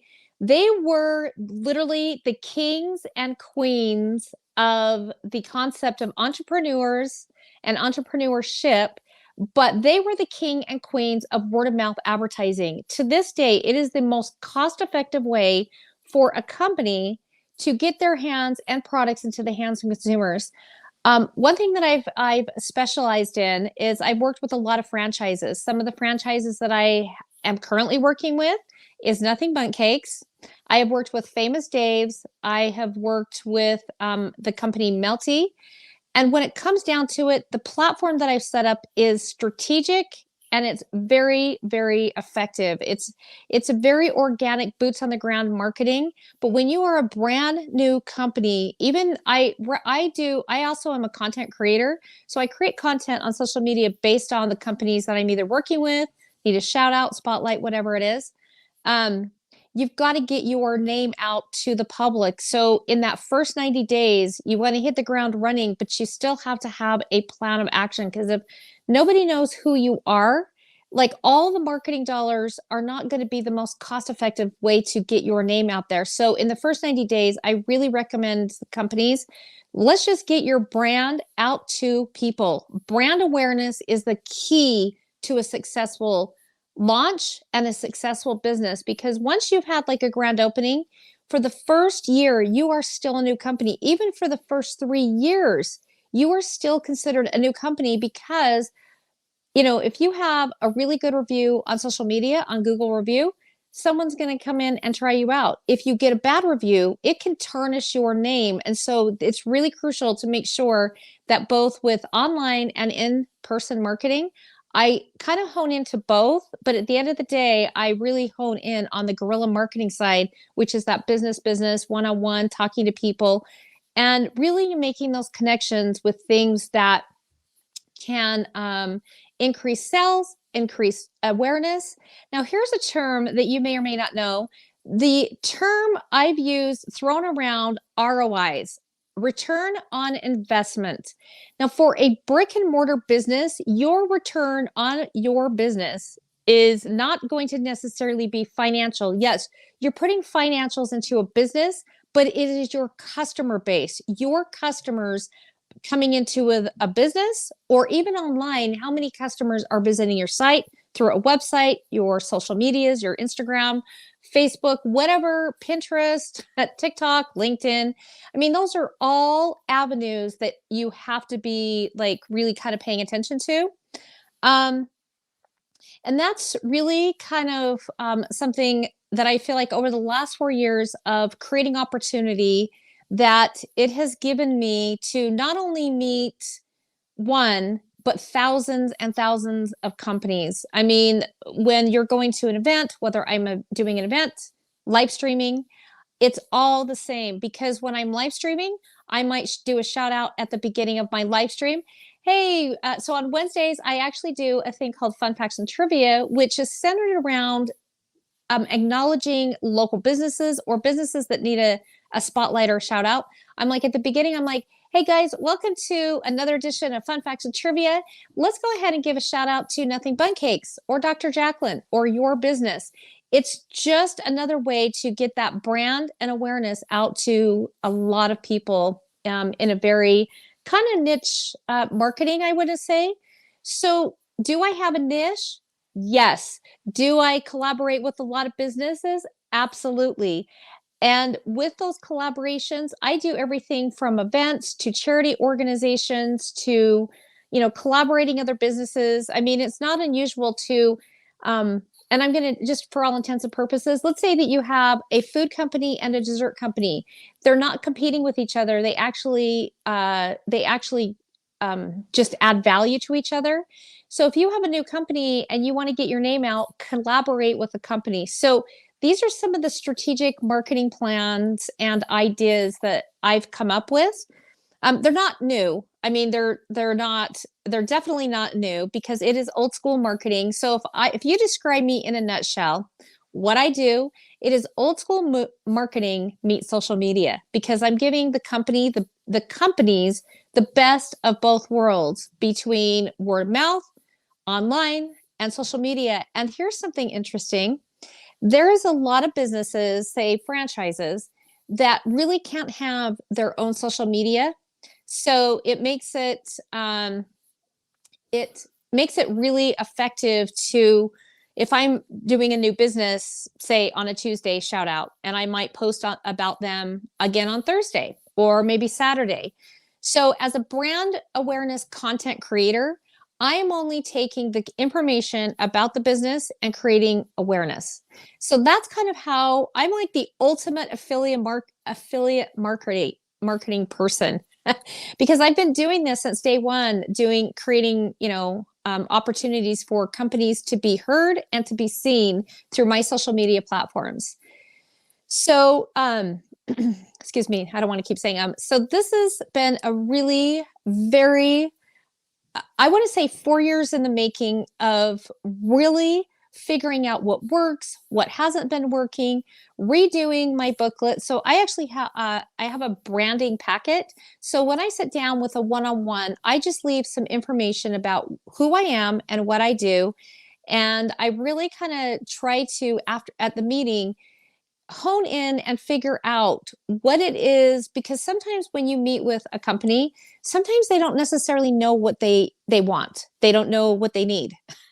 So when you have a company or a new business that may not know really where to even start with their marketing, that is why this concept of the 3 in 90 was developed, so that we come up with a plan. I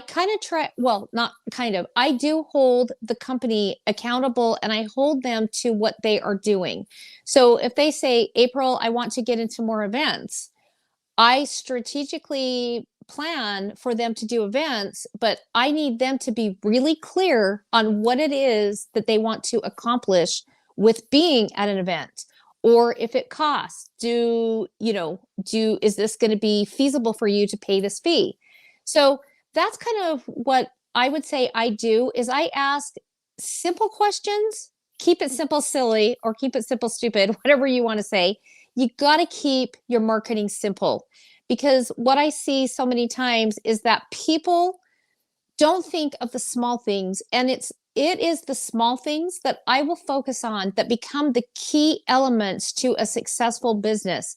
If you are thinking of starting up a company, and you don't even know where to start, my biggest go-to for you is create a vision board. Create your vision, create your why.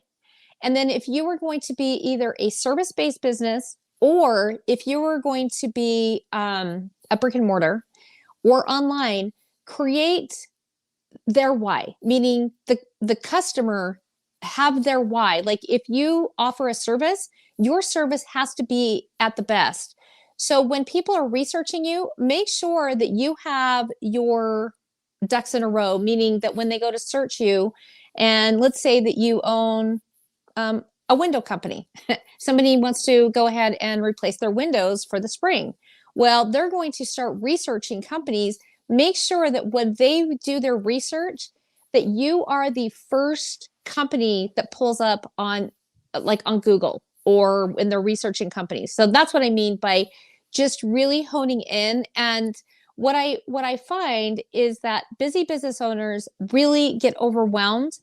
So they may not focus on social media. They may not focus on their website. They may not focus on, little things here and there.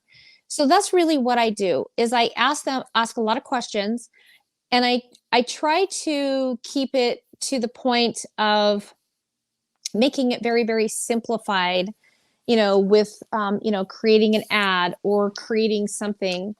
And so I'm going to just show you a visual thing. So this is actually something that I pulled that I'm actually creating for companies that they can do what they call a buy-in. This is actually what I would consider more advertising, more than marketing. And so I'm coming up with strategic ideas between the marketing and the advertising part to get their name out to the masses of people, between word of mouth, in person, online. And in the beginning, I thought I could just do everything. Thought I could run people's socials. I could do all of this. No, you have to really, that would be my one advice. really know what your focus is and really hone in on it and get really good at few things and then go on to better things. I think as an entrepreneur and having a creative streak, you tend to want to focus on so many things, and that's where I've had my biggest struggle. But luckily, now I have found my team, my tribe of people that I've surrounded with. And when you say you can do it alone, nope, you got to have a really good team of people who, as a business owner, and helping you. And that's where I kind of feel like I fill in the gaps when events are being done, when things are being done. I want to say that I'm very like, I look at the small potatoes. I want to say the small things, but honestly, sometimes the smallest things in a company has led to either the doors closing or the company losing thousands of dollars because certain things were not talked about, certain things were not thought about, things were not discussed. Because if there is not the 3 C's, connection, communication, and collaboration, your business cannot thrive. And that is probably the one thing that I would probably mention most is get your collaborations and partnering up with companies. Now, as an example, say you are a solopreneur, or you might be, say, a speaker, or you have you're a wellness person. So how can you connect with another business in your niche? So let's say you are a massage therapist, and I've actually had a conversation with 2 different massage therapists. I would tell them to connect with businesses in their field. That means other massage therapy. It could be like a skincare line, things that are really good that go on your skin as well as in your body, supplements. That's just an example of what I call the triangle effect. When you connect with other companies that are in your same format. Now, if you are, say, a coach, like working at a gym, partnering up with Bundt Cakes is probably not your best interest of connection and collaboration. But if you are a fitness person, you can, partner up with somebody who, like a company that does healthy smoothies. You could get your information to them and you guys can start working together. That's just an example of when you're thinking, who can I connect with or who can I collaborate with? Make a list of 10 people, and of the 10 people, pick out 3 that can be solid leads. That's how you get leads. So I don't want to, go into being overwhelming, but there again, it's a great opportunity to get into the hands of so many people. One thing that I do on Wednesdays, if you follow me at my Facebook, it's April Hey 8 Frampton at Facebook. On Wednesdays, I do a program that so graciously Dr. Jacalyn was allowed me to come on this USA Global TV and Radio to do my 30-minute shout out on kind of what I do with fun facts and trivia. And what the center of that is basically the fun facts and trivia was developed in the very beginning to do giveaways. And I do a lot of giveaways for businesses. That is probably the number one niche of my business, is getting products into the hands of consumers. So I'm doing giveaways, gift cards, discounts, anything that will apply to a business that has my name. And then they say, mention Hey Ape. So that's how it goes. There again, my name is April Frampton. My name there again. So you can see right here. So they're kind of showing some of the reels. So I do actually a lot of I make a lot of reels. I post on a lot of social media. So I tend to almost do a time blogging of what I'm doing. And it will be on my page. So there again, that is April Hey Ape Frampton. If you follow me, I do have Hey Ape, but because I started this page, so I've kind of turned this into almost a business page, because I tend to just post so much information about businesses, events that are coming up, brand awareness. And then you can also follow me at my socials at Hey Ape, HEYAPE _ at Instagram. I am at TikTok. It does say Hey Ape. That's at Metal918. I do a lot of live stream. I do a lot of programs. I love to do shout outs for businesses, and I love to bring a lot of awareness to campaigns, to businesses. So one of the businesses that I work with, she is a photographer, ACKOM Studios. I'm going to give her a shout out, ACKOMstudios.com. I do a lot of photo shoots with her for promotional purposes. One thing that I did is I created a reel. I wanted to do a shout out to supporting women, I wanted to support women in business. And so I said, hey, if you have a business, drop it in the comments. I connected with somebody out of New York City. She does feng shui. Just because of one post, I mean, who knows where, that collaboration. And, when you post on social media, you want to make a catchy little hook. So that was actually an attention getter to support local businesses, women in business. So, and speaking of, tonight, I will be doing my fun facts and trivia. So you turn live. I actually turn characters into creative content, or I actually have a lot of characters that come to my program that are a part of my program. That's a lot of fun. And if you do follow me, and you will see this opportunity to not just connect with me, but now I have connected people all over the world together. So my hashtag, these are my hashtags: changing the world one connection at a time, supporting local, and supporting local businesses. Those are my hashtags, and it is really true. My goal when I started this, I do have a background in filmmaking, which is used for content creation. My goal for this whole thing is really to change the world. And by changing the world, my little part is making those stellar connections through in-person, online, collaboration on Instagram, on Facebook.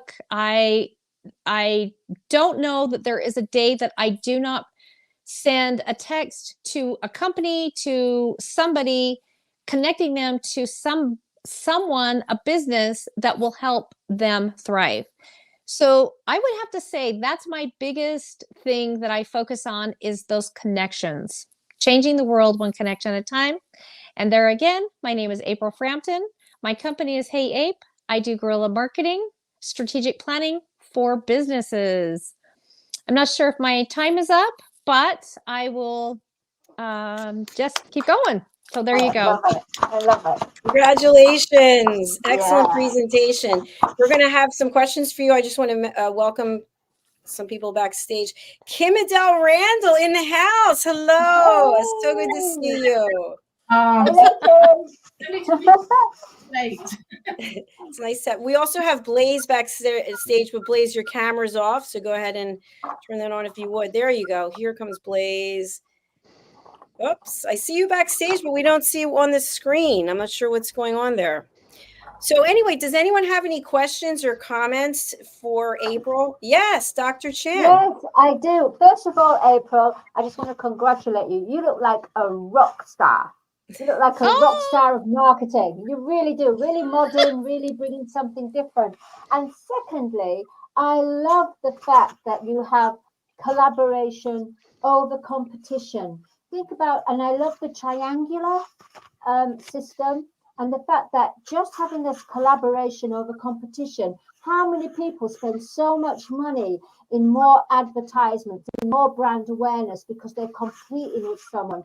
You completely cut that out completely. So it's unnecessary funds. That's just a waste at the end of the day, because the new way of business is not competition, it's collaboration, especially through your method, triangular. Congratulations, April. Absolutely mighty congratulations. Lovely. Thank you. Lovely. April, we were talking earlier before you got here. We had a presenter, SCOTTLIN, talk about branding, and then KIRK GIMENEZ also talked about, you really have created your own personal brand, which is so cool. Your hair looks great, by the way. I just want to let you know that. How would you describe your branding? My branding is very okay. So the rocker sign is basically rock and roll. It's a very easy way. My branding is the simple old school method. Hey Ape, hey Ape, mention 20% off and you say, hey, Ape, it is a tracking code for businesses to keep track of that business. So it's very old school marketing is what I would describe my marketing. It's old school marketing meets social media. That is my brand. And really, my name is April Frampton, but the Hey Ape, I have been called Ape for years. So the most brilliant thing that came out of working with Sean Banda over at Nothing But Cakes, he's like, let's get you a code. And what he started seeing was his business was thriving so much and we started doing this tracking code.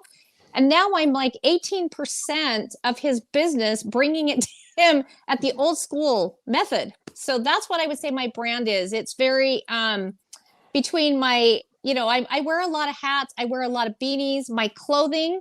I wear a lot of rings on my fingers. So it's very branded. If you see me, you will recognize my brand because it's very different, unique, and people remember it. So that's kind of my brand. And even my business coach has said, you have a unique brand because people will remember. I'm just like, hey, mention Hey Ape. That's it. Very simple, it works. Strategic marketing plan. Thank you. There we go. We have Blaise on the screen. Blaise has been here since the beginning. We couldn't see you, Blaise. Welcome, welcome. Thank you. Thank you. Thank you. Fantastic. Well, April, you did a great job. Justin, any questions or comments you have? KIM-ADELE, Blaise, anything you have for April? April, I just think you do wonderful stuff for a lot of people, and it's really, really appreciated, I'm sure, by a lot of companies. So great job. Yeah, Thank you. Thank you. I thought it was great, and I love that.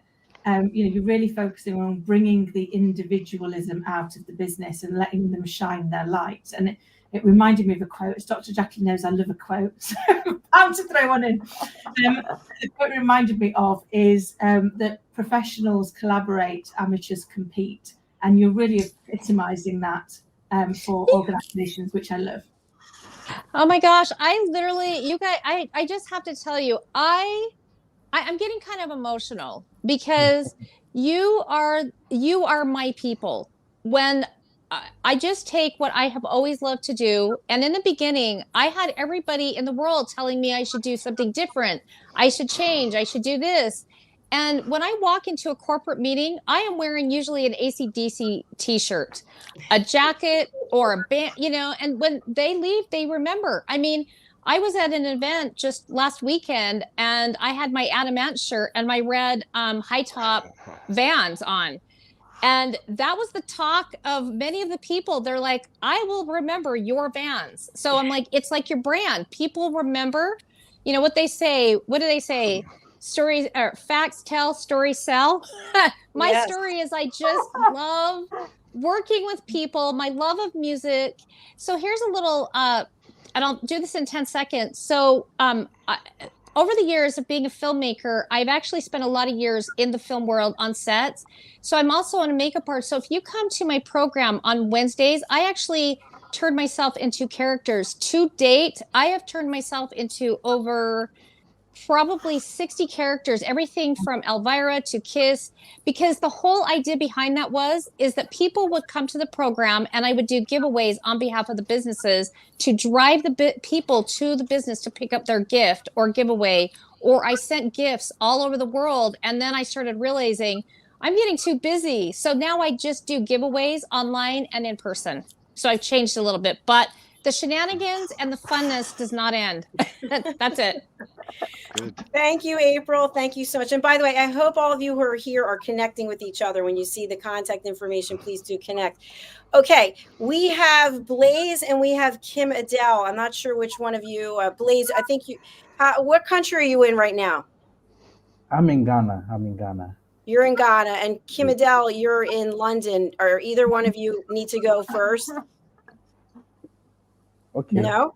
Okay, Blaise, we're going to go over to you. So Blaise is a cervical cancer ambassador doing unbelievable work, getting the word out there, helping to educate.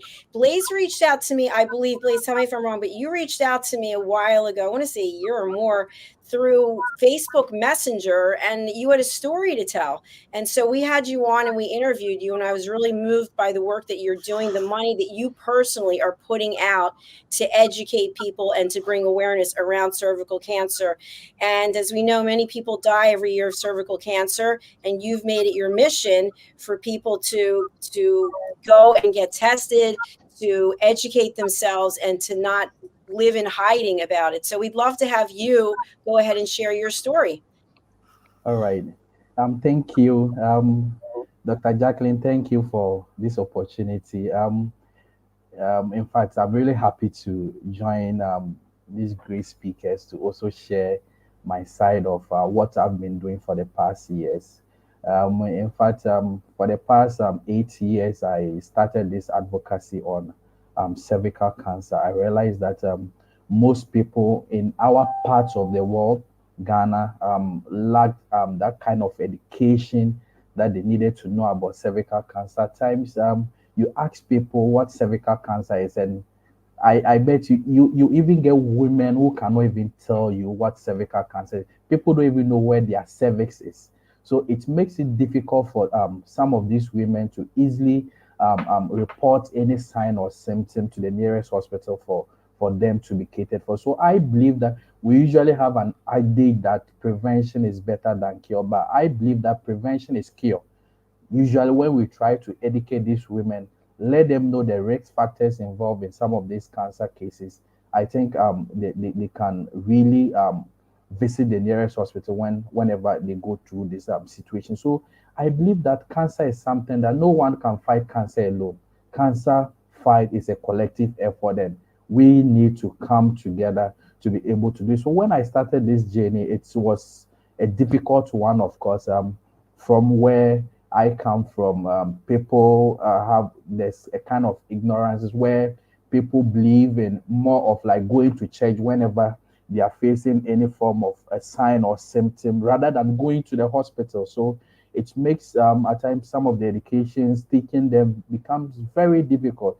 Certain religions too frown against probably their wives going naked in front of a doctor or in front of a midwife or nurse to be screened of cervical cancer. So it makes people refrain from even going to the hospital in the first place to do it. So it made the work very difficult. But as time goes through education, people are now getting to understand the concept of cervical cancer. People are now becoming to understand the risk factors. People are now becoming to get that kind of idea that no, I need to always report whenever I see any sign. And I usually say you don't even have to see any sign before you visit the hospital to report. I know in elsewhere in some parts of the world, your pap smears, your smears, you get dates, you get appointment dates of which you have to go in and take your smears. But with our parts of the world, people find it very difficult because of finances. People don't have money to undergo this kind of social, to undergo this kind of screening. So I took it upon myself to move across the 16 regions of Ghana to educate these women, let them know that cervical cancer is real. Most people believe that cancer is far away from them, but I tell them cancer is closer to you. Cancer is very closer to you. So you need to take the prompt action so that we can deal with it. So I move across these regions of Ghana to help educate these women and also screen them as well. And it's for free. And all these things are things that are not being funded by the government. In fact, all these things sometimes are being funded by myself. And I'm also lucky to also belong to an organization called Cancer Support Network Foundation, of which Dr. Juliet Apia Kwanzaa is the founder. And she's also a medical oncologist and hematologist in the United States. And she has also done a marvelous work whenever it comes to cervical cancer screenings. She supports all out from her own money to help us screen these women. And the good aspect of these things is whenever we screen someone, it turns out positive. The person is being affected with cervical cancer. She follows up, pay the person's bill to undergo treatment for free. And we all know cancer treatment is very expensive. And actually, when we take about 100 women who present to the hospital with cervical cancer, about 90 of them come in the advanced stage, of which little can be done for them. So through the various screenings, we've been able to identify some few cases where they've been able to undergo these screenings, and at least further investigations have been done for them, and they are doing well till now. And recently, June is Cancer Survivors Month, and June Cancer Support Network Foundation, we decided to celebrate all those brave women who have went through the cancer battle and have survived. Survivorship starts from the word diagnosis. As soon as you are being diagnosed, you are a survivor, because it's at times you might even not even see. So the moment you see that, no, I've been diagnosed of cancer, that's where your survivorship starts from. So we had a walk for all the cancer survivors, trying to create a kind of perception that cancer is not only about deaths. We have people who have survived it. And if you can survive it, you can survive when you see it early. Early detection is key. And in our parts of the world, at times someone might detect this cancer at the early stage, but because of lack of finances, the person might not go to the hospital and end up in prayer camps and end up with some herbal medications. And at the end of the day, they'll present to the hospital lately, and there's little that can be done for them. We only do what we call a palliative care, where the person will be relieved of symptoms, but the cancer itself, the person cannot be cured of. So we are trying to let people know that cervical cancer is real. I know that cervical cancer now is a public health problem that we all need to be aware of in the world, because if we don't take care, within the next few years, this cervical cancer cases will increase, because HPV infection, which is the main cause for cervical cancer, this infection keeps on spreading from one person to another. And mind you, usually I say HPV infection is the most, it's a merciful virus, because usually it can take about 30 years before it can cause changes on the cells of your cervix. So we believe that whenever we choose right lifestyle choices, we choose the right partners who don't have multiple sexual partners. A woman might be having a single partner, but the partner is having multiple sexual partners. Most some ladies, or even our children, some of them started sex at an early age, of which you can find a 9-year-old girl, a 10-year-old girl who has started early sex initiation. And all these things are things that are predisposing them, and they lack that kind of guidance. So we need to also guide them in a certain way, educate them in a certain way, so that they will know that these are the consequences of engaging in early sex. And if you don't take it in the near future, maybe cervical cancer might set in and you find yourself wanting. And our lifestyle, smoking. Smoking has been something that I have personally taken upon myself to help educate people about the negative effects. Now, cigarettes even contains about 69 chemicals that can cause cancer. And the world is evolving. There are many forms of tobaccos that are coming into the system. Now, it's like this tobacco industry, or the tobacco industry, has evolved, and now we have something that we call shisha. Most people now prefer to smoke through pipes. Most people now prefer, when they are smoking through the pipes with the tobacco, with flavors mixed. So they think that these shishas are the safest way to smoke, which is really not true. And people can take shisha for like an hour or two, and an hour section of shisha, according to World Health Organization, is like about 100 sticks of cigarettes. And this thing has been something which is really killing our youth. And if we don't even take care, within the next 5 to 10 years, most of our youth will be developing cancers, because they are becoming addicted to some of these cigarettes that are in the system. We have the e-cigarettes, the chargeable ones that people are most likely to expose to. And one sad thing is, someone might not be taking the cigarette directly, but might be sitting beside someone who is taking it. Like active smokers, they take it directly. We those who sit aside and inhale this amount of smoke are the passive smokers, and we are those who are even facing the consequences the most. So it's high time We help educate these people so that they know the negative impact of this thing. And our diet, so I let people know that diet can make you and not make you. Our diet, we are what we eat.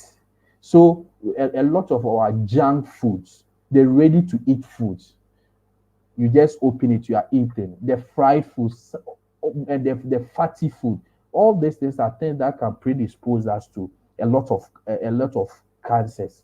So we usually advocate that people should, instead of eating a lot of red meat, people should rather eat a lot of red vegetables. Tomatoes is a very good antioxidant. It contains lycopene, and as we know, lycopene help fight cancer cells. Carrots contains beta carotene. It helps fight cancer cells. We have the cucumber, the garden eggs. All these things are the green leafy vegetable. All these things, our fruits, all these things are things that can help boost our immunity. Because one advantage is whenever you are being exposed to the HPV infection, your system is able to deal with the virus on its own. Currently in Ghana, every year, about 1,699 women are being diagnosed of cervical cancer. And most people even die in the villages, and statistics will not even capture them. So it's something that we are trying as much as possible to create awareness and screen as much as we can, so that all these women, if there's anything, we can detect it early and much can be done for these women. So for the first time in Ghana, as I said earlier on, we introduced the Cancer Survivors Month. That was in June. And we started with our walk. We walked through the principal streets of Accra to create those kind of awareness, let people know that cancer is real, cancer is there, but this is a testimony of people who have survived it. And on the 22nd of June, this coming Saturday, we'll be having a Zoom conference talk where we'll have most of these cancer survivors share their story, share their journey with people. And all these stories will help encourage people to be able to screen for these cancers that they went through. And on the 29th, that's where we'll be having our dinner night. We are trying to make these women happier. Some of them, they are down psychologically. Some of them, they need to mingle. They need to have that kind of experience and feel that we are part of them. We are part of them, and those kind of encouragements that we have for them, we'll give it to them, and we'll all come together and share this kind of common goals that we are encouraging them to continue their journey and also encourage them on their lifestyle. So I would like to share my screen a little bit on how the journey of Cancer Support Network Foundation has been so far. In fact, we've done a lot. We've done a lot for the past years, and in fact, I'm sharing my screen. Please, can you see my screen?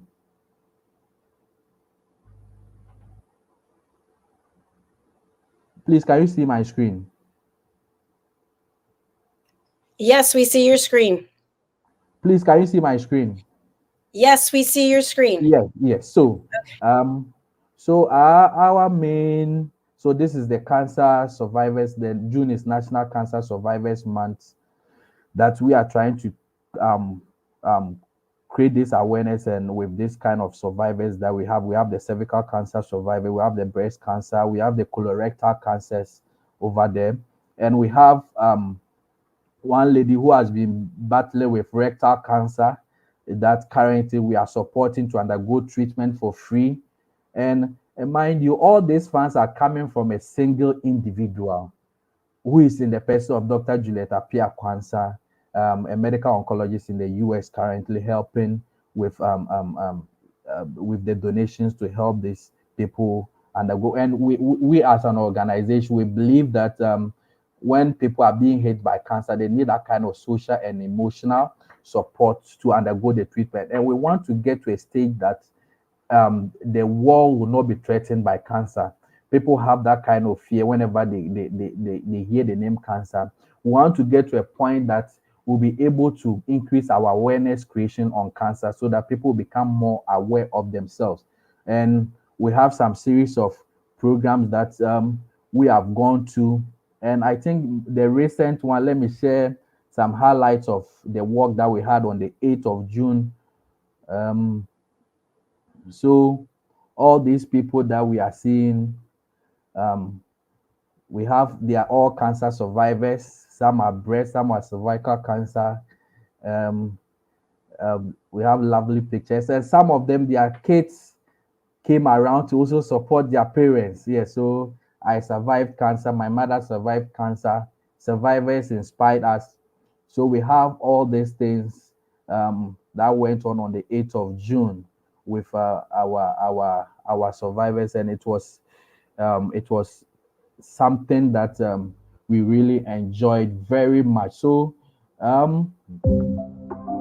this is another excuse me. We held a breast screening too,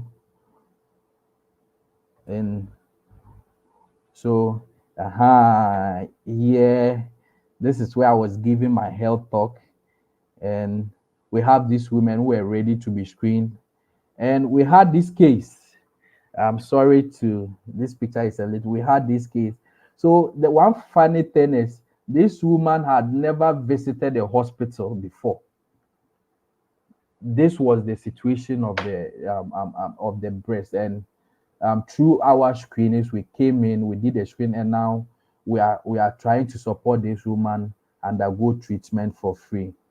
And we have our team of medical professionals who were also there to support our screening processes. So it has been a lovely journey, and a journey that we want to embrace for the next years, and let people know that there's more hope after cancer diagnosis. There's more hope after cancer diagnosis, and any screening that you need to involve yourself in, you try as much as possible, do these screenings, and I know in the coming years we'll all help in the fight against this cancer. So we are trying to encourage each and every, embrace yourself and undergo these screenings. Thank you.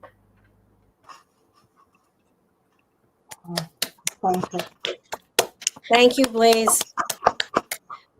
Blaise, yeah, that was a very powerful presentation, and you're doing incredible work. I'm always just overcome with emotion with how you've really put yourself out there for this cause. Anyone want to share a comment or a question with Blaise? I think just the work you're doing is amazing, and I think education is the key, isn't it? And giving people access to the information and also access to the support is life-changing. So keep going. I was going to say, Blaise, I find it amazing the fact that you are a living testimony. You're actually a living testimony. And the fact that the new movement in Ghana of educating about the health system, about cancer, especially in the way that they always thought, oh, we've got cancer, so we're gonna deplete, we're gonna die. But now you've given them a new kind of source of life, a new way. So congratulations, Blaise. Thank you. Your heart is so big. Thank you. April, you wanted to say something? You are on mute, dear.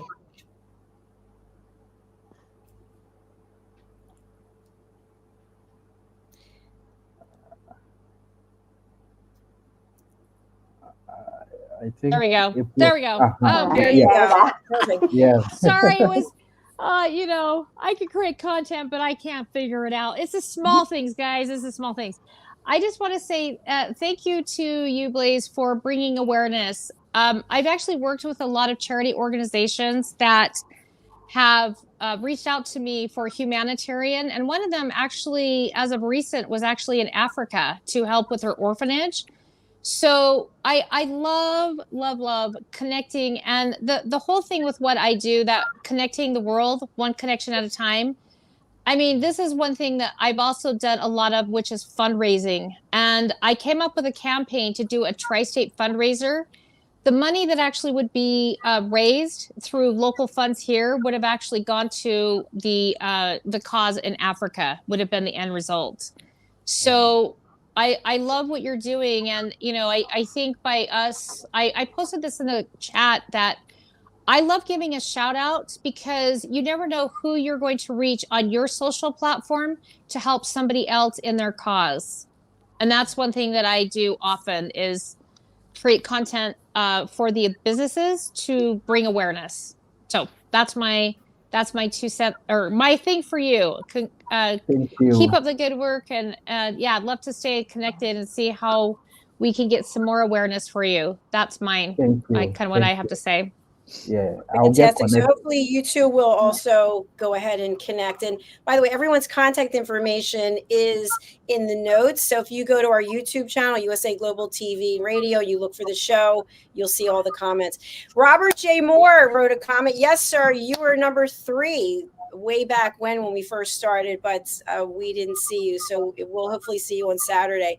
All right, we're going to go over to KIM-ADELE Randall. KIM-ADELE is one of our TV show hosts here. We have been together for years also. She's also in London, and she has her own platform called Authentic Achievements. She has an incredible story, which you have to watch some of our shows because she shares that she overcame it all. And she is a coach, she's a mentor, she's an author, and she's also a TEDx speaker. So KIM-ADELE, over to you. Oh, wow. You're always so very kind to me, Dr. Jacalyn, so thank you. And I have loved and I'm very honoured to have been with you from the start. And you've not kicked me off yet, which is something I'm always super grateful for. So as anybody who's seen any of our shows knows, life has given me plenty of opportunity. And I think that's what life gives us. So I've learned through various things that have gone well, things that haven't gone well, that everything in life is either a lesson, a blessing, or both. And in the moments where I'm not feeling very blessed, I look for the lesson, and the blessing is wrapped up right within there. And I think it just helps us to do the reframe. And it was one of those, actually it was a series of those challenges that I faced back in my little girl's early life. So my little girl Scarlett is 7.5 now, and she is my absolute North Star. But I had my first potentially life-threatening experience when she was only 9 months old, and I survived that. I was super lucky. But then I went on to have a second one just before she was 2, and at that point realised I needed to do something differently. So I was at the time doing transformational change as a C-suite leader for organisations like Barclays, RBS, Sage, etc. And I realised I couldn't be a good single mum and be a good full-time C-suite leader. And so something had to change. And that actually came to me whilst I was in intensive care and realised that if I got out of there, I would do something very, very different. And that was coming up for 6 years ago. So I quit my full-time job, which was a little bit scary. And I started up my own business to take all the stuff that I'd learned over those nearly 25 years in corporate life and actually help other businesses to transform, to get ready, to be scalable, and to be able to have the right answer to the question, what's your exit strategy? Because lots of us as business owners, we don't have the end in mind, and yet the end's going to happen, sadly.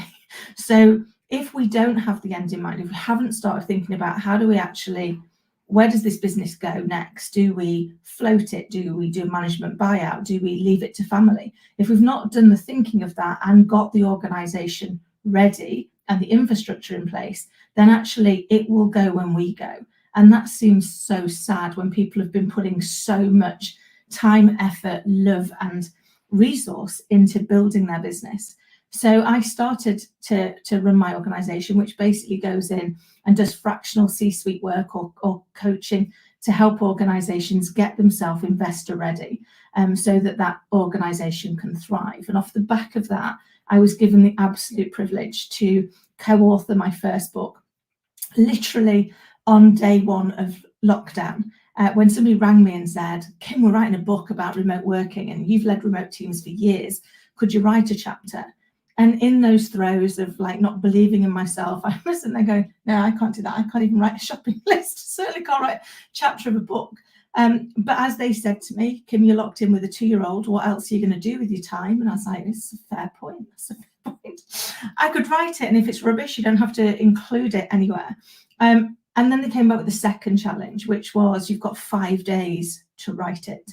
And so I did. I wrote it and I submitted it. And then in the most bizarre twist of life, on day 10, we published. On day 11, I was on BBC Radio London talking about what it's like to become an international bestseller in 4 countries during lockdown. And I guess that pretty much sums up my life. Is there has been so many amazing opportunities like that. And I think the one thing that I always say to people is, you know, when the opportunity comes, take it, because the person who's giving it you believes in you. I was at an event on Saturday, an amazing event, Women of the Year alumni event over here in the UK. And these amazing, amazing women who've really got some outstanding things that they've delivered. And yet the amount of times the self-doubt came up in the conversation, that imposter syndrome, that fear that actually we're not good enough, that you start to go, well, hold on, what can we do differently? And one of the things I shared with a few people, and the feedback I got back afterwards was, oh my God, that's really helpful, is we can get stuck in our head. We can get stuck in that place where we doubt ourselves, and the things we say to ourselves sound so plausible. And we say things to ourselves that we would never, ever, ever say to another human being. And so one of the things that I learned to do was go, hold on, I realized for years, people that I aspired to be like would give me awards, or they would give me an opportunity, and I'd be there going, if only they knew, if only they knew what I knew, that I'm hopeless, they wouldn't have done this. And then it hit me in a moment, and I hope this might resonate with anybody watching or listening, that inadvertently I was making my opinion that I was rubbish more valid and more likely than their opinion that I was really good. And that made no sense, because I didn't trust my opinion of me. I didn't rate myself very highly at all. And so I, in that moment, realized I could borrow their belief, because when somebody asks you to do something, they do it because they believe that you are going to be successful. Because if you're not successful, they look stupid just as much as you do. And most of us are fearful of looking stupid. So when somebody asks you to do something, asks you to do that speech, asks you to come on a show like this, trust that they believe that you are going to be successful, and borrow their belief. And you'll be amazed how quickly that helps you shift that mindset piece. And that's what really got me into setting up my platform, which was Authentic Achievements, which was probably set up about 4.5 years ago now. And the idea being, actually, I believe we all have a story. And in sharing our lived experience, we might just reach one person that is going to get something beneficial out of hearing our lived experience. And so that's where Authentic Achievements was born from, to be able to share those stories and inspirations with other people to hopefully reach whoever needs it on that day. And then I was super lucky and very grateful to be invited by the lovely Dr. Jacalyn to initially come on a show, and then be given the privilege of co-hosting a show. And I'm always pinching myself at the amazing people that I get to meet and the amazing stories that I get to share. And just that reminder that in every single day, we can learn something. You know, my grandparents gave me 2 bits of advice, and I think between them, they've pretty much nailed it. So my nan said, make every day a school day. So in every day, we should learn something, so that we are constantly evolving and staying relevant. And my granddad said, live every day as if it should last, and one day you'll be right. And I think what he meant by that was, don't put off to tomorrow something you can do today, because tomorrow's not promised. And so I really try and pinch myself. And when I'm given these opportunities, just go for it. What's the worst that can happen? Because once we start to do that, once we actually start to put ourselves out there and have those conversations, you realize most of the people are facing the same fear you are. And that gives you camaraderie. It gives you that ability to be able to go on and do things that you didn't think you were going to achieve. And I think the other thing for me I'm very conscious of is our children don't learn by what we say or what we do. They learn by what we say, what we do, and how we are, how we show up, what's our approach to life. They're constantly watching. And so that is my always reminder is Scarlett's watching this. If I want her to be brave and fulfill whatever dream she's got in the world, I've got to show her that it's okay to face your fear and take the next step. Woo! That's some golden nuggets of advice there. Wisdom. That was awesome. Brilliant as always. Yeah. Kim-ADELE, I get the pleasure of seeing you twice a month. Your show is tomorrow, actually, right? It was Thursday, yeah. But so I want to open it up to the others who might have some questions or comments. Who wants to share something with Kim-ADELE? I'd like to just say, first and foremost, Kim, I just want to say, I think your grandma, was it your grandma that said, make every day a school day? Yeah. That's it. You evolve, you grow. I love it. That just, and being a TEDx speaker as well, I would have liked to have known how you were with that. It was honestly the scariest thing I've ever done in my life, ever. And it was funny because I shared quite a personal story. And I worried as I was getting out there, that was like, oh my God, is that a bit self-indulgent? I mean, hopefully it was about the message I learned and where people are going. But I remember standing there thinking, no, it's going to be interesting. Let's just shut up and go away. It was funny. I was talking to the people that had, that were hosting the event. And he said to me afterwards, he said, do you know what was fascinating? He said, in the run-up on the day, he said, you did everyone's hair and makeup. You were cheering everybody on. So I started when I left school as a hairdresser, just because that makes that piece a little bit more sense. So it was like I was a hairdresser before I went into corporate financial services. So I was doing people's makeup. He said you were giving them great pep talks before they went on. You know, you've got this. You've got a great message. He said you really cheered everybody up. He said, and then I heard what you said to yourself just before you went on, and I was like, oh dear, I didn't think anybody had heard that. Because although I cheered everybody else, and come on, you know, you've got this message, you can get out there. The message I actually gave to myself was, I looked at myself in the reflection in the window, went, for crying out loud, it's 12 minutes. Just get over yourself.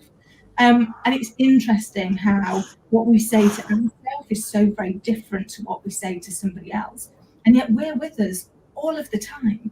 So why do we choose to be our worst enemy instead of trying to become our own best friend? And it's definitely for me a big work in progress. But I now when I find myself saying something awful to myself, I go and stand in front of the mirror and make myself look at myself while I say it. Because looking at another human being, even yourself, does make you start to really hear the words you're using and then question, would I ever say this to anybody else? And if not, why on earth am I willing to say it to myself? Yeah. And Yes. overwhelmed. Thank you for I loved, so man, Kim-ADELE, I have to just say that you've just given me some brilliant content. I've actually written these quotes down. They're beautiful. A lesson or a blessing or both. Oh my gosh, this is beautiful. Make every day a school day to learn something, and then live your day like it's your last. Kudos to your grandparents. Oh my gosh, this is beautiful. So I do. I'm trying to get myself, I want to say this is the year of education. I've got a business coach. I met Dr. Jacalyn. I'm doing mastermind classes. I've learned a lot, but at the end of the day, the biggest thing is that people sometimes have to understand, like in business yourself, you become a different version of yourself every day. And you may see someone that you haven't seen for years and they don't know what you've done. They just remember what they saw so many years ago. And so that is the number one thing I say to people. Always remember you have become the best version of yourself. You change, you evolve every day. This is absolutely beautiful. You're a beautiful lady.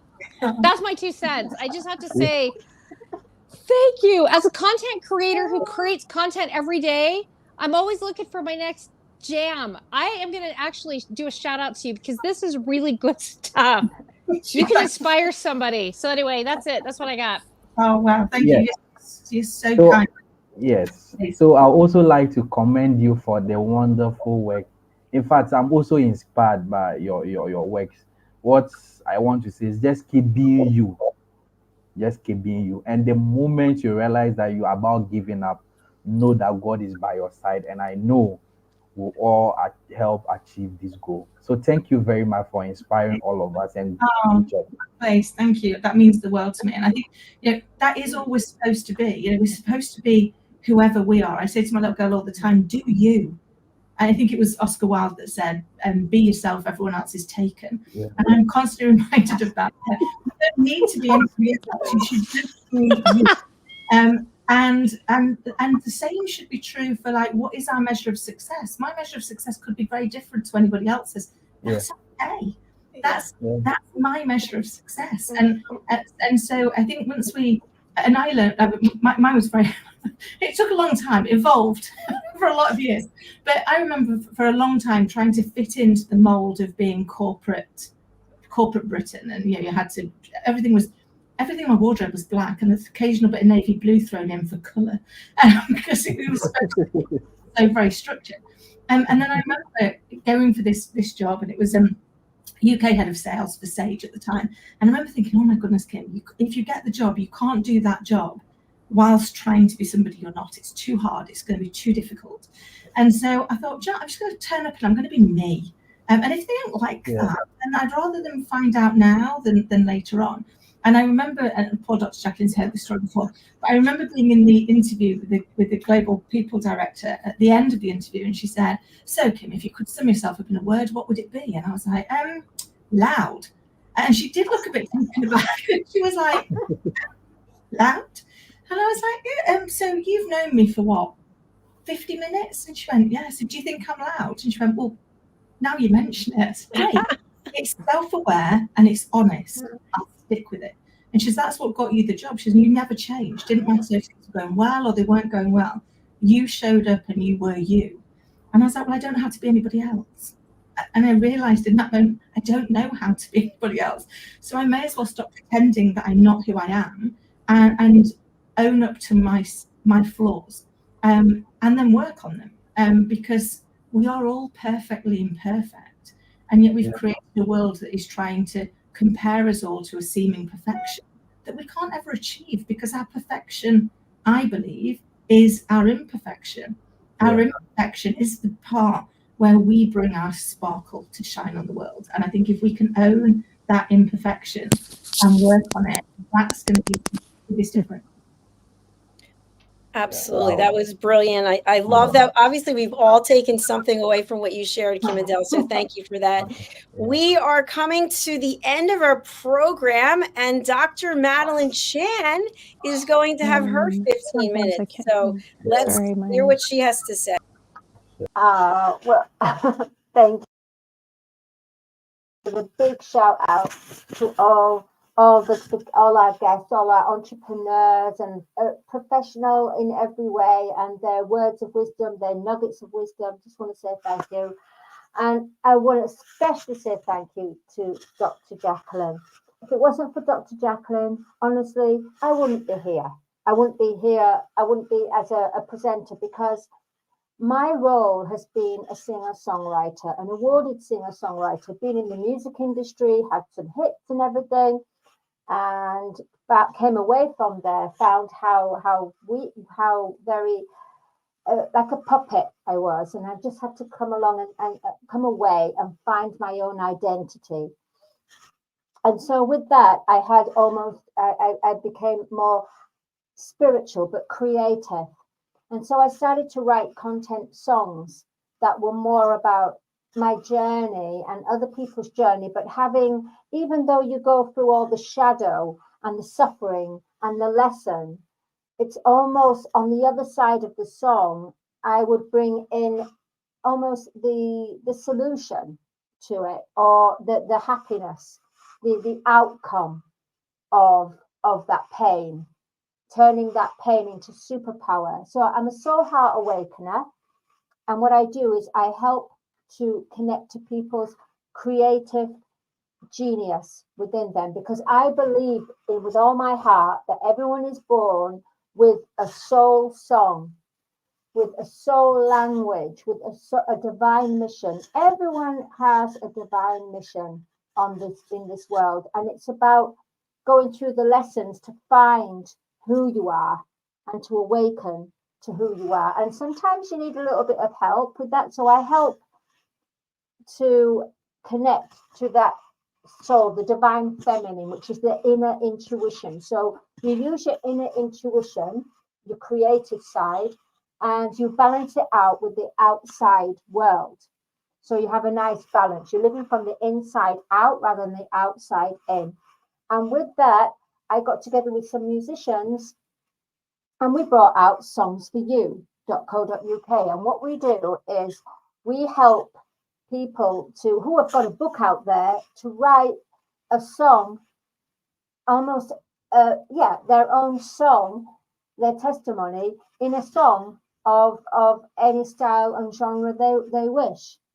At the same time, there's the song that's going to be the family generational song. Let's say when a newborn comes into the family, everyone's super excited. The parents, the grandparents, the uncles. So how about they write like a paragraph of how they're looking forward to the birth of the new little one to the family? Then what happens when the baby grows up? Let's say the baby, when it grows up in 7, 8 years old, suddenly they're dealing with certain pressures at school. So they need that comfort blanket. So they have the family generational song. They can pop that on and all of a sudden they've got that love vibration surrounding them. If they're away at college, they can put that song on, they've got that love vibration. If they're going through pain and suffering, then they put that song on and they know they have that song that's just going to lift their vibration and know they are loved. So it doesn't matter what comes to them in through life, they are lifted up with that vibration, with those words, with that network of beautiful, with their family, their soul brother, soul sister. Also, let's say you forgot to say the beautiful word to the person that passed away. Say it in a song. Say it in a song. We've got workshops where, let's say, if somebody says, "Oh, so what do you want to achieve?" and some people get scared and they're going, "Oh, I don't know what to say. I have no idea what to say." Go to your interview and sing it out. Sing what you want to do. Can you imagine that? Can you imagine actually going to your interview and actually saying, "So, what do you see, Miss Chan or whoever? What do you see yourself in 5 years' time?" And then you just sing out, and they'll be taken aback, and they'll be going, "Wow, wow!" And they'll be listening. So they'll have a heightened listening because you've got that melody, you've got that voice, and it breaks down the barriers, doesn't it? It really does. I help people to connect to their star child within and bring it out to come to play. So and the star child within is your creative genius. So that's what I do. I've got my book. Where is it now? Here we go. There you go.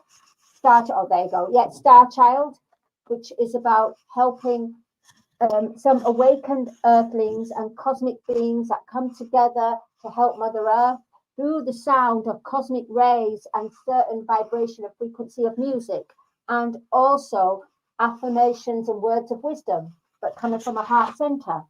Then you've got words of divine love and wisdom, which I wrote during the pandemic. And it's about sonnets of making the transition from a 3D matrix to more of a free, abundant set, bringing your mind shift to a higher perception and looking at life in a different way, in a different perception. And that's what myself and Dr. Jacalyn, I joined Dr. Jacalyn, and we've got these fantastic courses, the Power of Elevated Listening courses. And there's one specifically about transitioning from your shadow, your pain, your fear, anxiety, to find your inner happiness and express that out. Connection to plants, Mother Nature, finding your voice, That's what I do. My name's Dr. Madeleine Chan. I am a creative soul heart awakener. Oh, not forgetting, we have our book, me and Dr. Jacalyn. There's just so much, isn't there? There really is. Yeah, we have the book, which is the Creative Hearts Awakening. This is our book 2. And we're looking for special individuals. Oh, this is the courses. I'm rushing. There you go. The transition, it's called Facing the Shadows of Self. And as you can see, there's a tree that's barren, that's kind of lost its luscious greenery leaves, and the tree that's full of life. So you have the tree of good and evil, which is the tree of the matrix, and the tree of life, which is abundant, about you showing up as you and being the highest version of you, an emotional, physical, mental, and energy level. And that's what myself and Dr. Jacalyn have brought together. We've got the power of nature and plants when you're connected with planting, and also with what you love to have, whether it's crystals, rocks, feathers, anything that's your identity. Because what's important in this life, and this is what KIM-ADELE said, or was it? No, it was Oscar Wilde. You know, be yourself because everyone else is taken. And that's what's happening right now. Masks are off, and we can only be who we are. And we can't put up with certain attitudes and certain things that people have thrown at us. So here we come to the Creative Heart Awakening book. This is book 2, because book 1 did extremely well. And now myself and Dr. Jacalyn have joined together for book 2. This is about bringing your story to life, bringing your passion, your purpose, what you want to share with people, how you want to move, how you want to be part of this massive movement of creating, co-creating with the creator, with the universe, and manifesting, and to not about competition, collaboration. So big shout out to April, because she brought that through about yeah, anyway, I'm losing myself. So yeah, so please do contact myself and Dr. Jacalyn. Definitely go on the website, usaglobaltv.com, and have a look. Dr. Jacalyn's just shown you. And please do sign up for the Creative Hearts Awakening. This is the movement. This is the new testimony. This is the new Bible of life, if you think about it, or the thesaurus of human. Oh, thank you. Thesaurus of human collective consciousness of a Creative Hearts Awakening, which we become. A Creative Heart Awakening is being connected to our creative genius, sharing it out in the world, and making a grand impact. I think that's it, really. Ooh, I was on my rollerblades going here and there trying to get the content. Okay. Woo. Oh, you know me, Dr. Jacalyn, and yourself, Dr. Jacalyn. We want to hear of the CEO of the mothership, this colossal mothership. Thank you. Yes. Thank you, Dr. Chan. But first, does anyone have any comments or questions for Dr. Chan? I do. All right. Dr. Chan, I just have to say, I'm feeling your vibe all the way from where you're at. I felt it. I felt it in my person, and I felt it in my spirit. And you have nailed how I work with businesses, because when I walk through their door, the start of their marketing idea comes from the very look, feel, and how it strategizes from a look and feel, which goes back to the energy vibe. It is all a vibe. And if the company is, or if people, whatever your cause is, if your energy is off, your employees will be off. Everything about your business will not thrive. It's what you just said about the tree of life. If you don't water consistently, and I'm just going to say, like, if you have people who are under you and you're constantly negative, they will die on the vine. Your business will do the same. You nailed it, girl. Woo! You nailed it too, April. I don't know if we could play music, but I mean, a big part of my creation all started with my love of music, film, and TV. And if you wonder what film genre I love, okay, ladies and gentlemen, it is horror genre. I produced my first horror film when I started producing. So Oh. I wish I could play music. I just don't know if we'll get in trouble. But if I did, it would be Bachman Turner Overdrive, taking care of business, because that's what this group is. Taking care of business every day. I love it. I don't want to get anybody in trouble from that, but I would play a 6-second clip of you dedicating some songs to y'all. So there you go. Hey, All April, right, how thank about you you very having your much. own song? How about you having your own song? Let's work together. Let's connect. I love You it. know, I agree. So in my mindset, I'm actually going to put a bash together and have bands and music. And I'm going to do a tribute to how all this evolved, and it will involve businesses, vendors, and inviting anyone that wants to come to this bash for what we are talking here, to bring this energy to a real place. There we go. That's what I'm actually putting together now. Wow. All right. Wow. Thank you. Yeah. Yes. All right, Yes. I'm going to close out the show with just a little bit about what we're doing here. So I'm going to put myself on spotlight. Here we go. I'll be quick. All right. Thank you, everyone, for being here. It's a true honor. For those of you who know me, I started out in corporate, and then I got my certification to be a life, career, and executive coach. I got my fitness certifications. Pandemic hits, and I was doing a radio show. And so long story short, here we are today. I started out as rapping with Dr. Jacalyn, and now have my own personal brand, which is Dr. Jacalyn, which is trademarked and registered, and also USA Global TV and Radio is my baby. So it's just such an honor to be here with people who've been with me since the very beginning and people who have joined us recently. So just a little bit of information.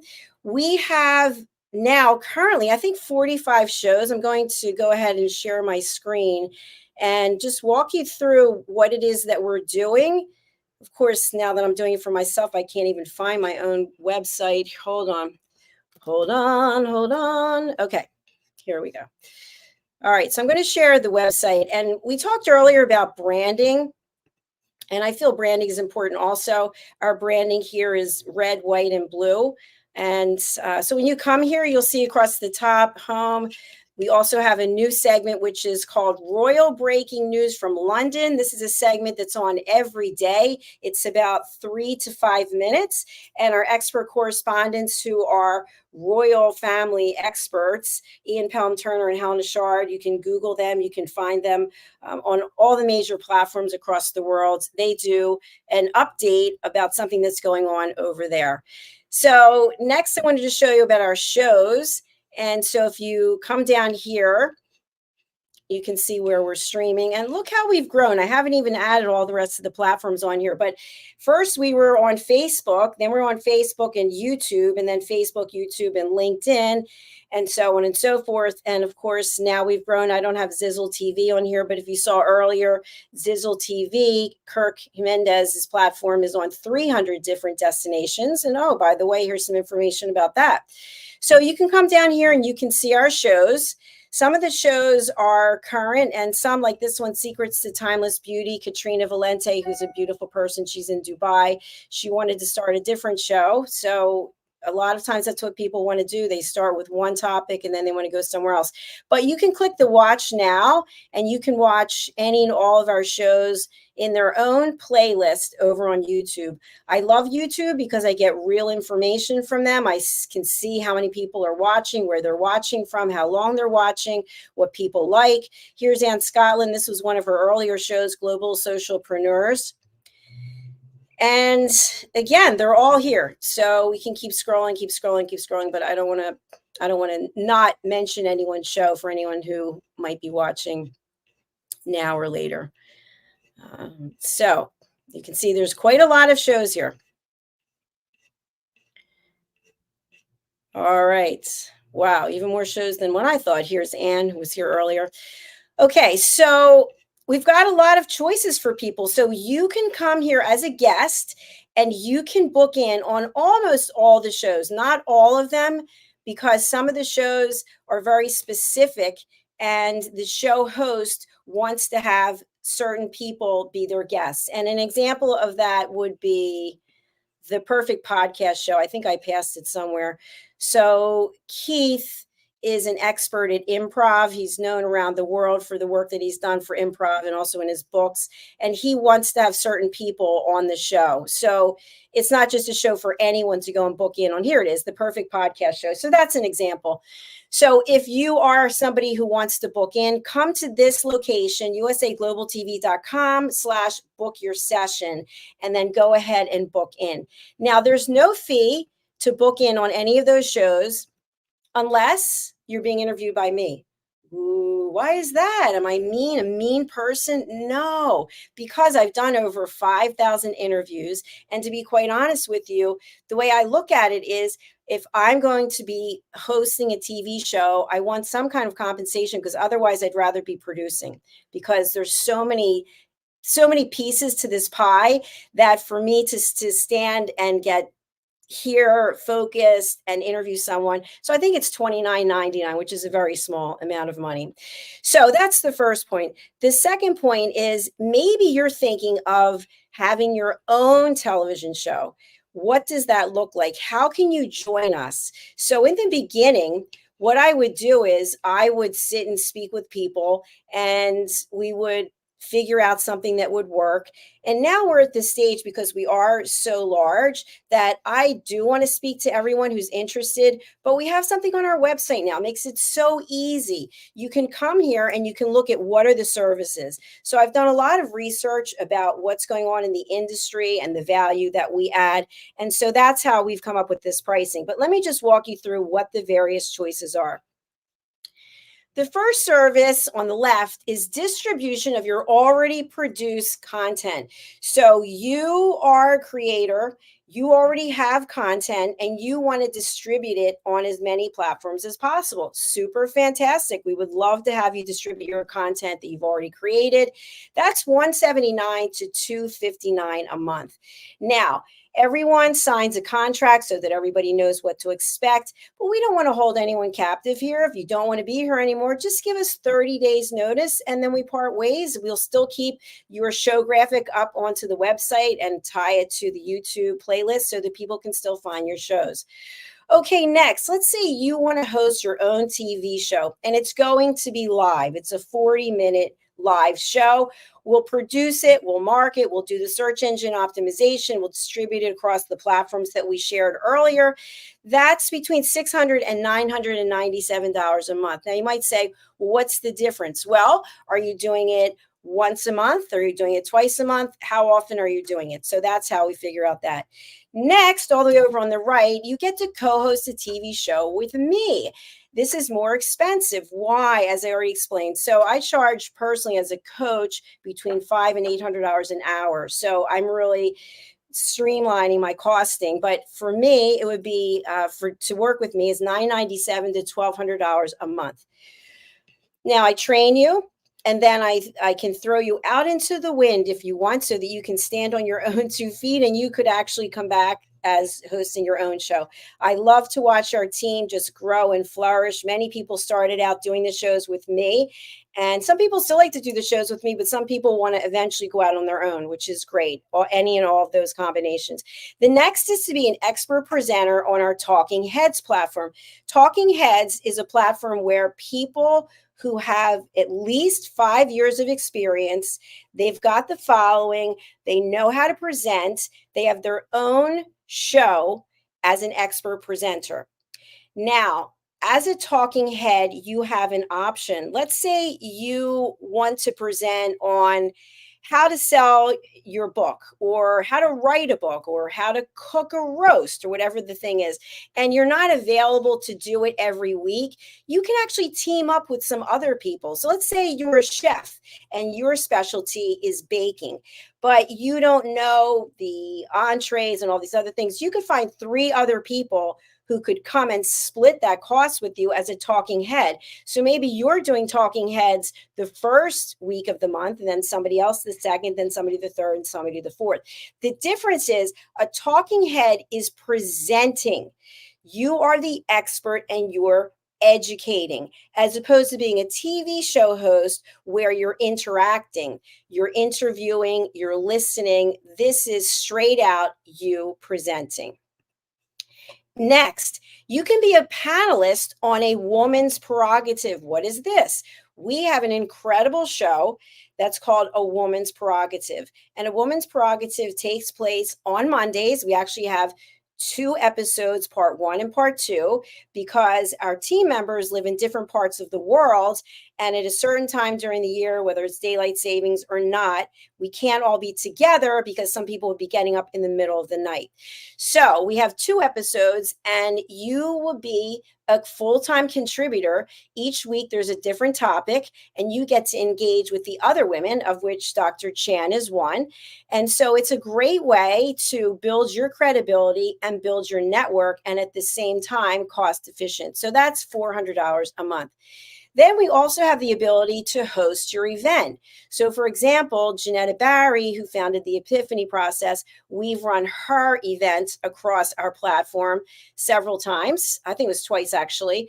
And so we would charge $199 an hour to produce and distribute and market all of that. All right, and the last part is advertising. How cool is this? You have something to say, and we run your sponsorship on our shows. So depending on what it is that you're promoting, and I'll give an example. We had a show yesterday, 2 days ago, I think, Holistic Health Solutions with Julie, who's amazing. And so it's all about holistic approaches. And so she had someone on from Mile High Cleaner that was talking about cleaning of bongs, etc. And so that was a great, very informative piece, but that wouldn't be appropriate per se on all of the shows, because certain people want to have certain types of information shared on their show, if that makes sense. So that's one example that I can give, but we'd love to have you as a sponsor, and the fee here is rather minimal. So it's $177 a month plus a $57 one-time setup fee. Now, what does this mean? What it means is we'll run your ad multiple times a week, multiple times a month for $177. So to me, that's a true gift. All right, so that's what I want to share there for that page. Next, I want to show you, let's see, the education platform that we just heard somewhat from Dr. Chan. So in addition to being the founder and the producer, the host of this platform, I'm also a certified life, career, and executive coach. And it's my pleasure to teach people how to listen at an elevated level. We've developed quizzes for people to test their knowledge. And the interesting thing is everybody thinks they're a great listener. Guess what? No, you're not. We all have room for improvement, including me. Why? Because we get very emotional about things. And when we become emotional, we no longer are listening. When someone says, I like vanilla ice cream, and you're thinking, I hate vanilla ice cream, zip, you already closed off your ears, and now you're in your judgment. So I teach people how to listen. And Dr. Chan and I together have created courses like what she shared with you. So I'm just going to also mention that actually next week, I will be in person presenting at the Cape May County Library, setting boundaries and asking permission. We have tons of testimonials of people who've taken the courses. And then I'm going to get into the books in a minute. So I'm also an author.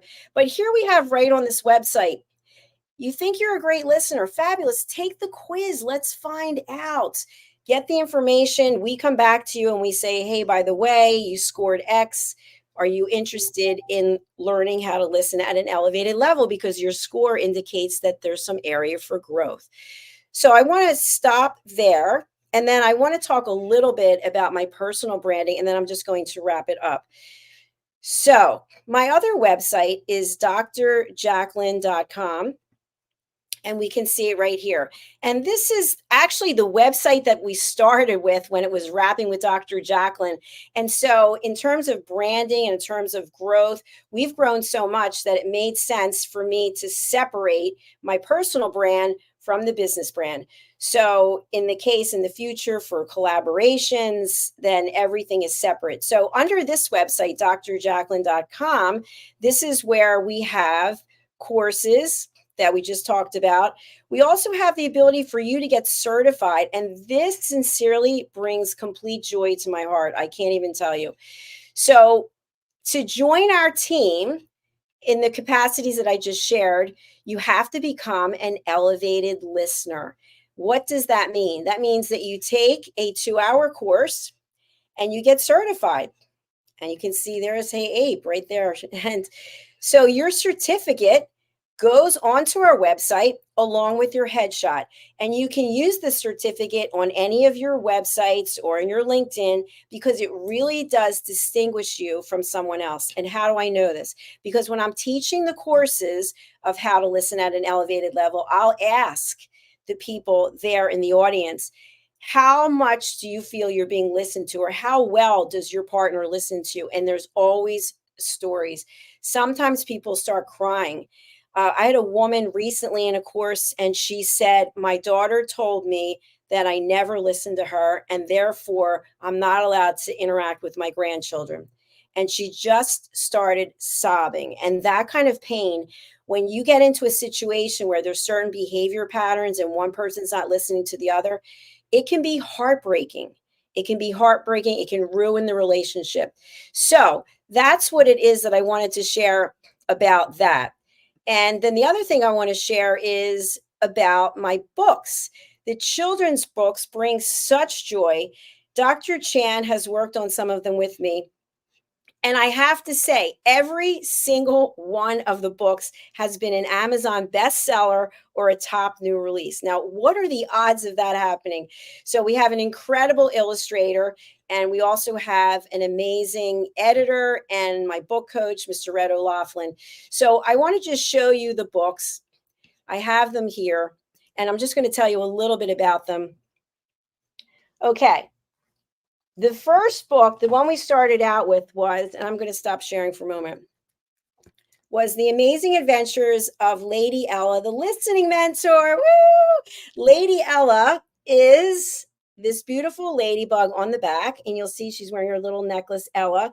And all the books are dedicated to my great niece, Ella. There she is. And of course, she's now 2.5. So as the books they come out in order, you'll see she's growing up so quickly.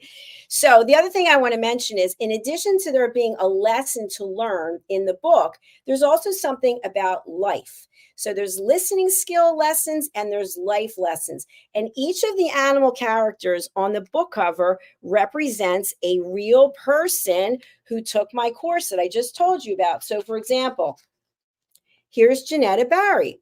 And in this book, she's Sicaliza, the lion. So she is featured in this book. You'll see her on the cover here. So that's the first book. Lady Ella goes to Gentle Farm, and she helps the farm animals and the wild animals learn how to communicate. The next book, Lady Ella's ABCs of Listening. Dr. Chan wrote this one with me, as well as Mariska Dupria. And Mariska wrote the last one with me as well. And here's Lady Ella in this one. And in this particular book, after Lady Ella leaves Gentle Farm, she goes to the School of Joy. And there's a talent show that's taking place at the School of Joy. And Lady Ella has to work with Dr. Chan's character, who's Miss Crystal, I think. And Miss Crystal helps all of the animals who are going to compete in the talent show learn how to listen to each other. There's also a poem in here. There is sheet music. I mean, it's pretty cool. We actually wrote this song, Listening Lazies, and we have a video that's available. And actually the audio is on Spotify and it's on Apple Music. So we wrote this song together with La La Music, and it's pretty cool. So Lady Ella leaves there. She says goodbye to everyone. And then she goes over to have afternoon tea in London. And KIM-ADELE, I know that you're in one of these books. Which one are you in, dear? I think you're in Africa, Baobab Tree. I'm not sure. So she goes and has afternoon tea in London, and then she has to interface because one of the animals, which happens to be Justin, who was just on, he doesn't bring enough food for the rest of the animals. And he's not really thinking about everyone else. So we learn lessons, not Justin, but the animal. So this one was also with Dr. Chan. There you go. Thank you. And we're actually out of time, so I'm not going to be able to go through the rest of those books. I want to leave you with this. This I consider to be my calling card. And this is my heart and joy. So this is my business card. This is Mastering the Power of Elevated Listening. And in this book, you'll find case studies, you'll find testimonials, all to help you learn how to listen. My next book is coming out. It's a series of 7. And the next one is about how to listen in love. So love languages and in relationships, it's a labor of love. And then finally, many of you know I have ulcerative colitis, which stays with me every day. It's never, I mean, I'm in remission right now, but it's 34 years. And every day I'm leaving the house thinking, is it okay to leave right now? Well, I wrote this book called Blonde, Sexy, and Hot as Shiites, Beauty, Brains, and Ulcerative Colitis. And this book to me is so cool because in here is the story about how I was diagnosed with ulcerative colitis. And that's my mother who just passed away. But how I felt so dirty and that no one would ever love me. And then I was diseased and just a loser because I have this disease. And I actually felt that way until 2018 when I met the Crohn's Colitis Foundation. And sometimes it still pops in my head, but we have to push those thoughts aside, as we heard earlier today. So I'll leave you with this as I close out. I just want to share my screen one more time. As authors, we don't make any money. It's hard. I can't say everyone. I'm not making money from being an author, but I would love to have you go over here and check out these books. It's hard to get reviews, as you can see, but all the books are here and it's really been a joy. I've got coloring books. We've got holiday books, and they're all in the Lady Ella genre. And here's the Creative Hearts Awakening book that Dr. Chan and I also worked on together with a number of people who made their contributions. And we're looking for people to come into the second book. So we've still got some space there. So I'm going to, I think this is where you are, KIM-ADELE. Yes, there you are. There's your 2 little characters, right? Let me bring you back up. Where are you? Where are you? Where are you? Okay, hi. Which 2 characters are you? The little lion, which was for Scarlett because her favorite teddy bear is Lenny the lion, and then Riff Raff the giraffe is actually for Pudding, my little dog. Great names. Let's see if we can blow it up so people can see it better. There you go. So cute. All right, fabulous. Well, I'm going to stop sharing. I'm going to bring back Dr. Chan. Thank you so much for listening. I really appreciate it. What would you like to share as we close out our event today, KIM-ADELE?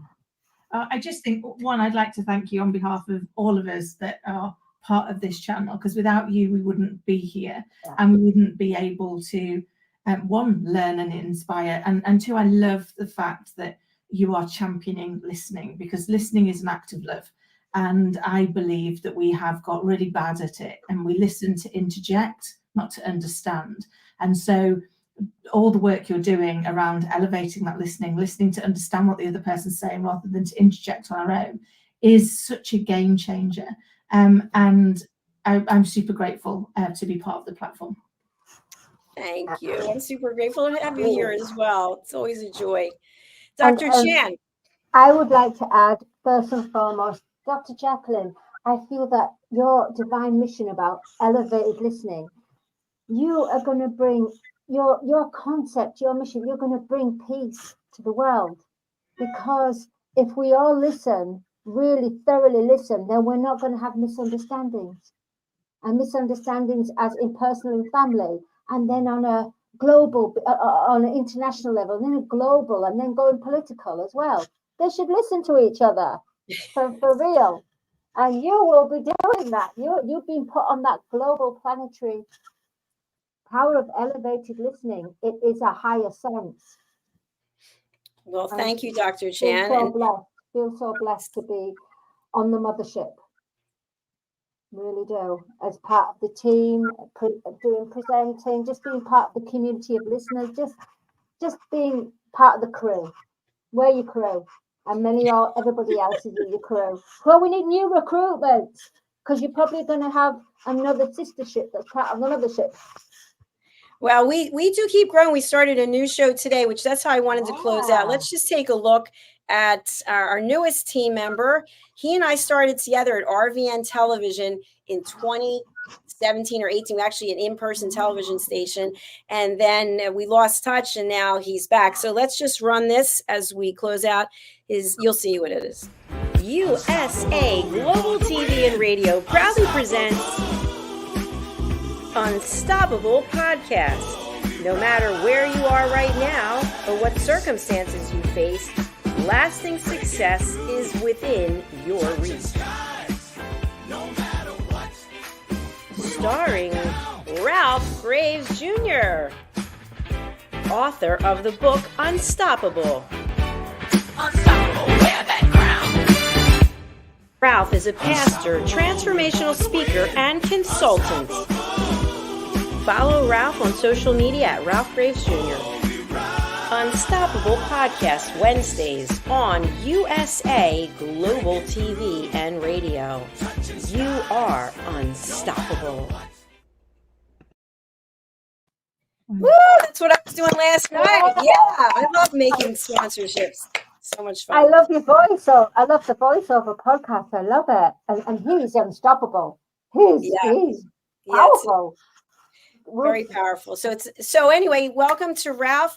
And I'll just run through something else, and then we really do have to go. I keep saying we're going. So I just want to show you. This is the show I was talking about, the holistic alternative with Julianne Mejia. And she's doing phenomenal work. She actually has several patents pending on her products, which is really cool. And then, as I mentioned before, royal breaking news. We also have a new one, Spread Your Wings. Thank you to Dr. Chan for the referral. And of course, we have this Saturday, the Women in Business Empowerment Show, the Elena Cardone Project. And Dr. Chan, I just wanted to give a shout out to you for the film and music show. We've got a new show coming up with my dear friend who is in China. She's going to be joining us. And then, of course, we have Zane Carson Carruth, Elegance, Posh Demeanor, Posh Living. We also have, as I mentioned, this. I'm just going to go through KIM-ADELE, Where Are You? This. Here we go. All right. So thank you both for being here. I really appreciate it. Yes. Just so honored, so blessed, really. Just all right. Enjoy your viewers. Yes, thank you to our viewers. We will be back on Saturday with part 2. So stay tuned for that. All right. That's a wrap, everyone. Enjoy the rest of your day, the rest of your evening, wherever you are in the world. We thank you for being here, and we're going over to our sponsors.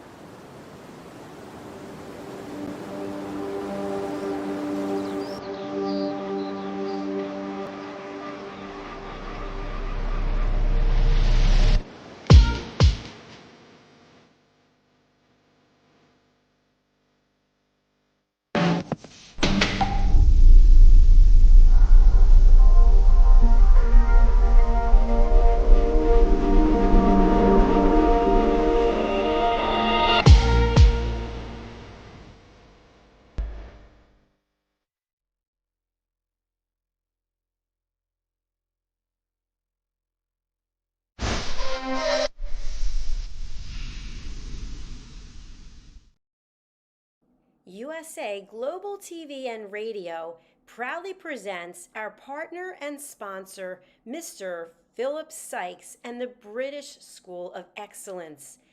Building confidence, changing lives. And now, proudly presenting the Polished Professional. On a transformative journey with the British School of Excellence's comprehensive suite of masterclasses, crafted to elevate your professional and personal life. 8 outstanding modules will elevate you to the next level. Module 1, Exploring Life's Purpose, delves into the depths of self-discovery, guiding you to chart your unique path to fulfillment and success. Module 2, Mastering Professional Presence and Confidence. This masterclass is a deep dive into the art of self-assurance and commanding presence, which is essential for standing out in today's competitive landscape. Module 3, Learn the secrets of visual impact, how to curate a personal style that amplifies your professional brand. Module 4, Mastering Professional Etiquette and Communication Excellence, navigating the nuances of corporate interaction with grace and tact. Module 5, Elegance in Eloquence. We impart powerful techniques to captivate and persuade any audience with your oratory skills. Module 6, Unlock the potential of your emotional intelligence, EQ, and harness the ability to connect, empathize, and lead with emotional savvy. Module 7, Mastering DISC, building a gateway to understanding behavioral styles, fostering better personal and professional relationships. Module 8, Mastery in Dining Etiquette, building your confidence to perfect the subtleties of dining with finesse, enhancing your social savviness at any table. Step into the Polished Professional program where poise, elegance, and excellence aren't just taught, they're instilled for life. Join us to redefine your potential and polish your professional edge. To learn more, go to thebritishschoolofexcellence.com. The British School of Excellence are investors in people. Let us invest in you.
This program has been brought to you in part by Zane Carson Carruth, etiquette and protocol expert, international award-winning author, television show host, and philanthropist.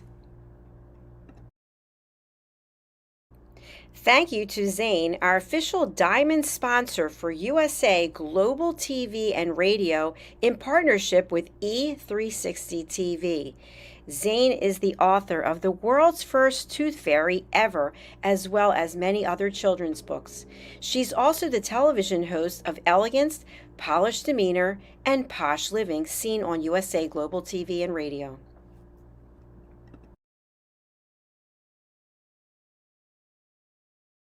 Hi, my name is Zane Carson Carruth, and I'm the author of this book, The World's First Tooth Fairy Ever.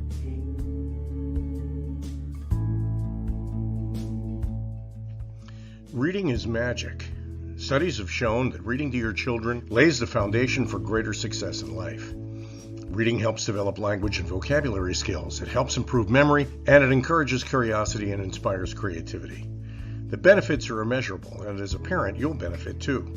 In only 10 or 15 minutes a day, you'll be creating more memories and a bonding experience that will last for years to come. So take time to read to your children. Read them books about things that engage and interest them. Tales of fairies and magic fascinate children, and as everyone knows, the Tooth Fairy is at the top of the list. If your child loves magic, wands, adventure, and what child doesn't, you'll love reading them books from the trademarked series, The World's First Tooth Fairy Ever. Follow along as Bella, the world's first tooth fairy, accidentally starts the tooth fairy tradition. Learn the tricks of being a professional tooth fairy in the book, Bella Starts a Tooth Fairy School. Your child's imagination will soar as you read the adventures of Abella and her magic wand.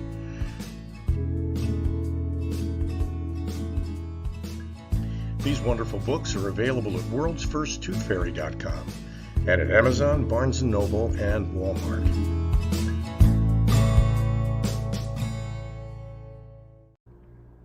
To learn more about Zane, contact her through her website, zanecarruth.com, ZANECARRUTH.com.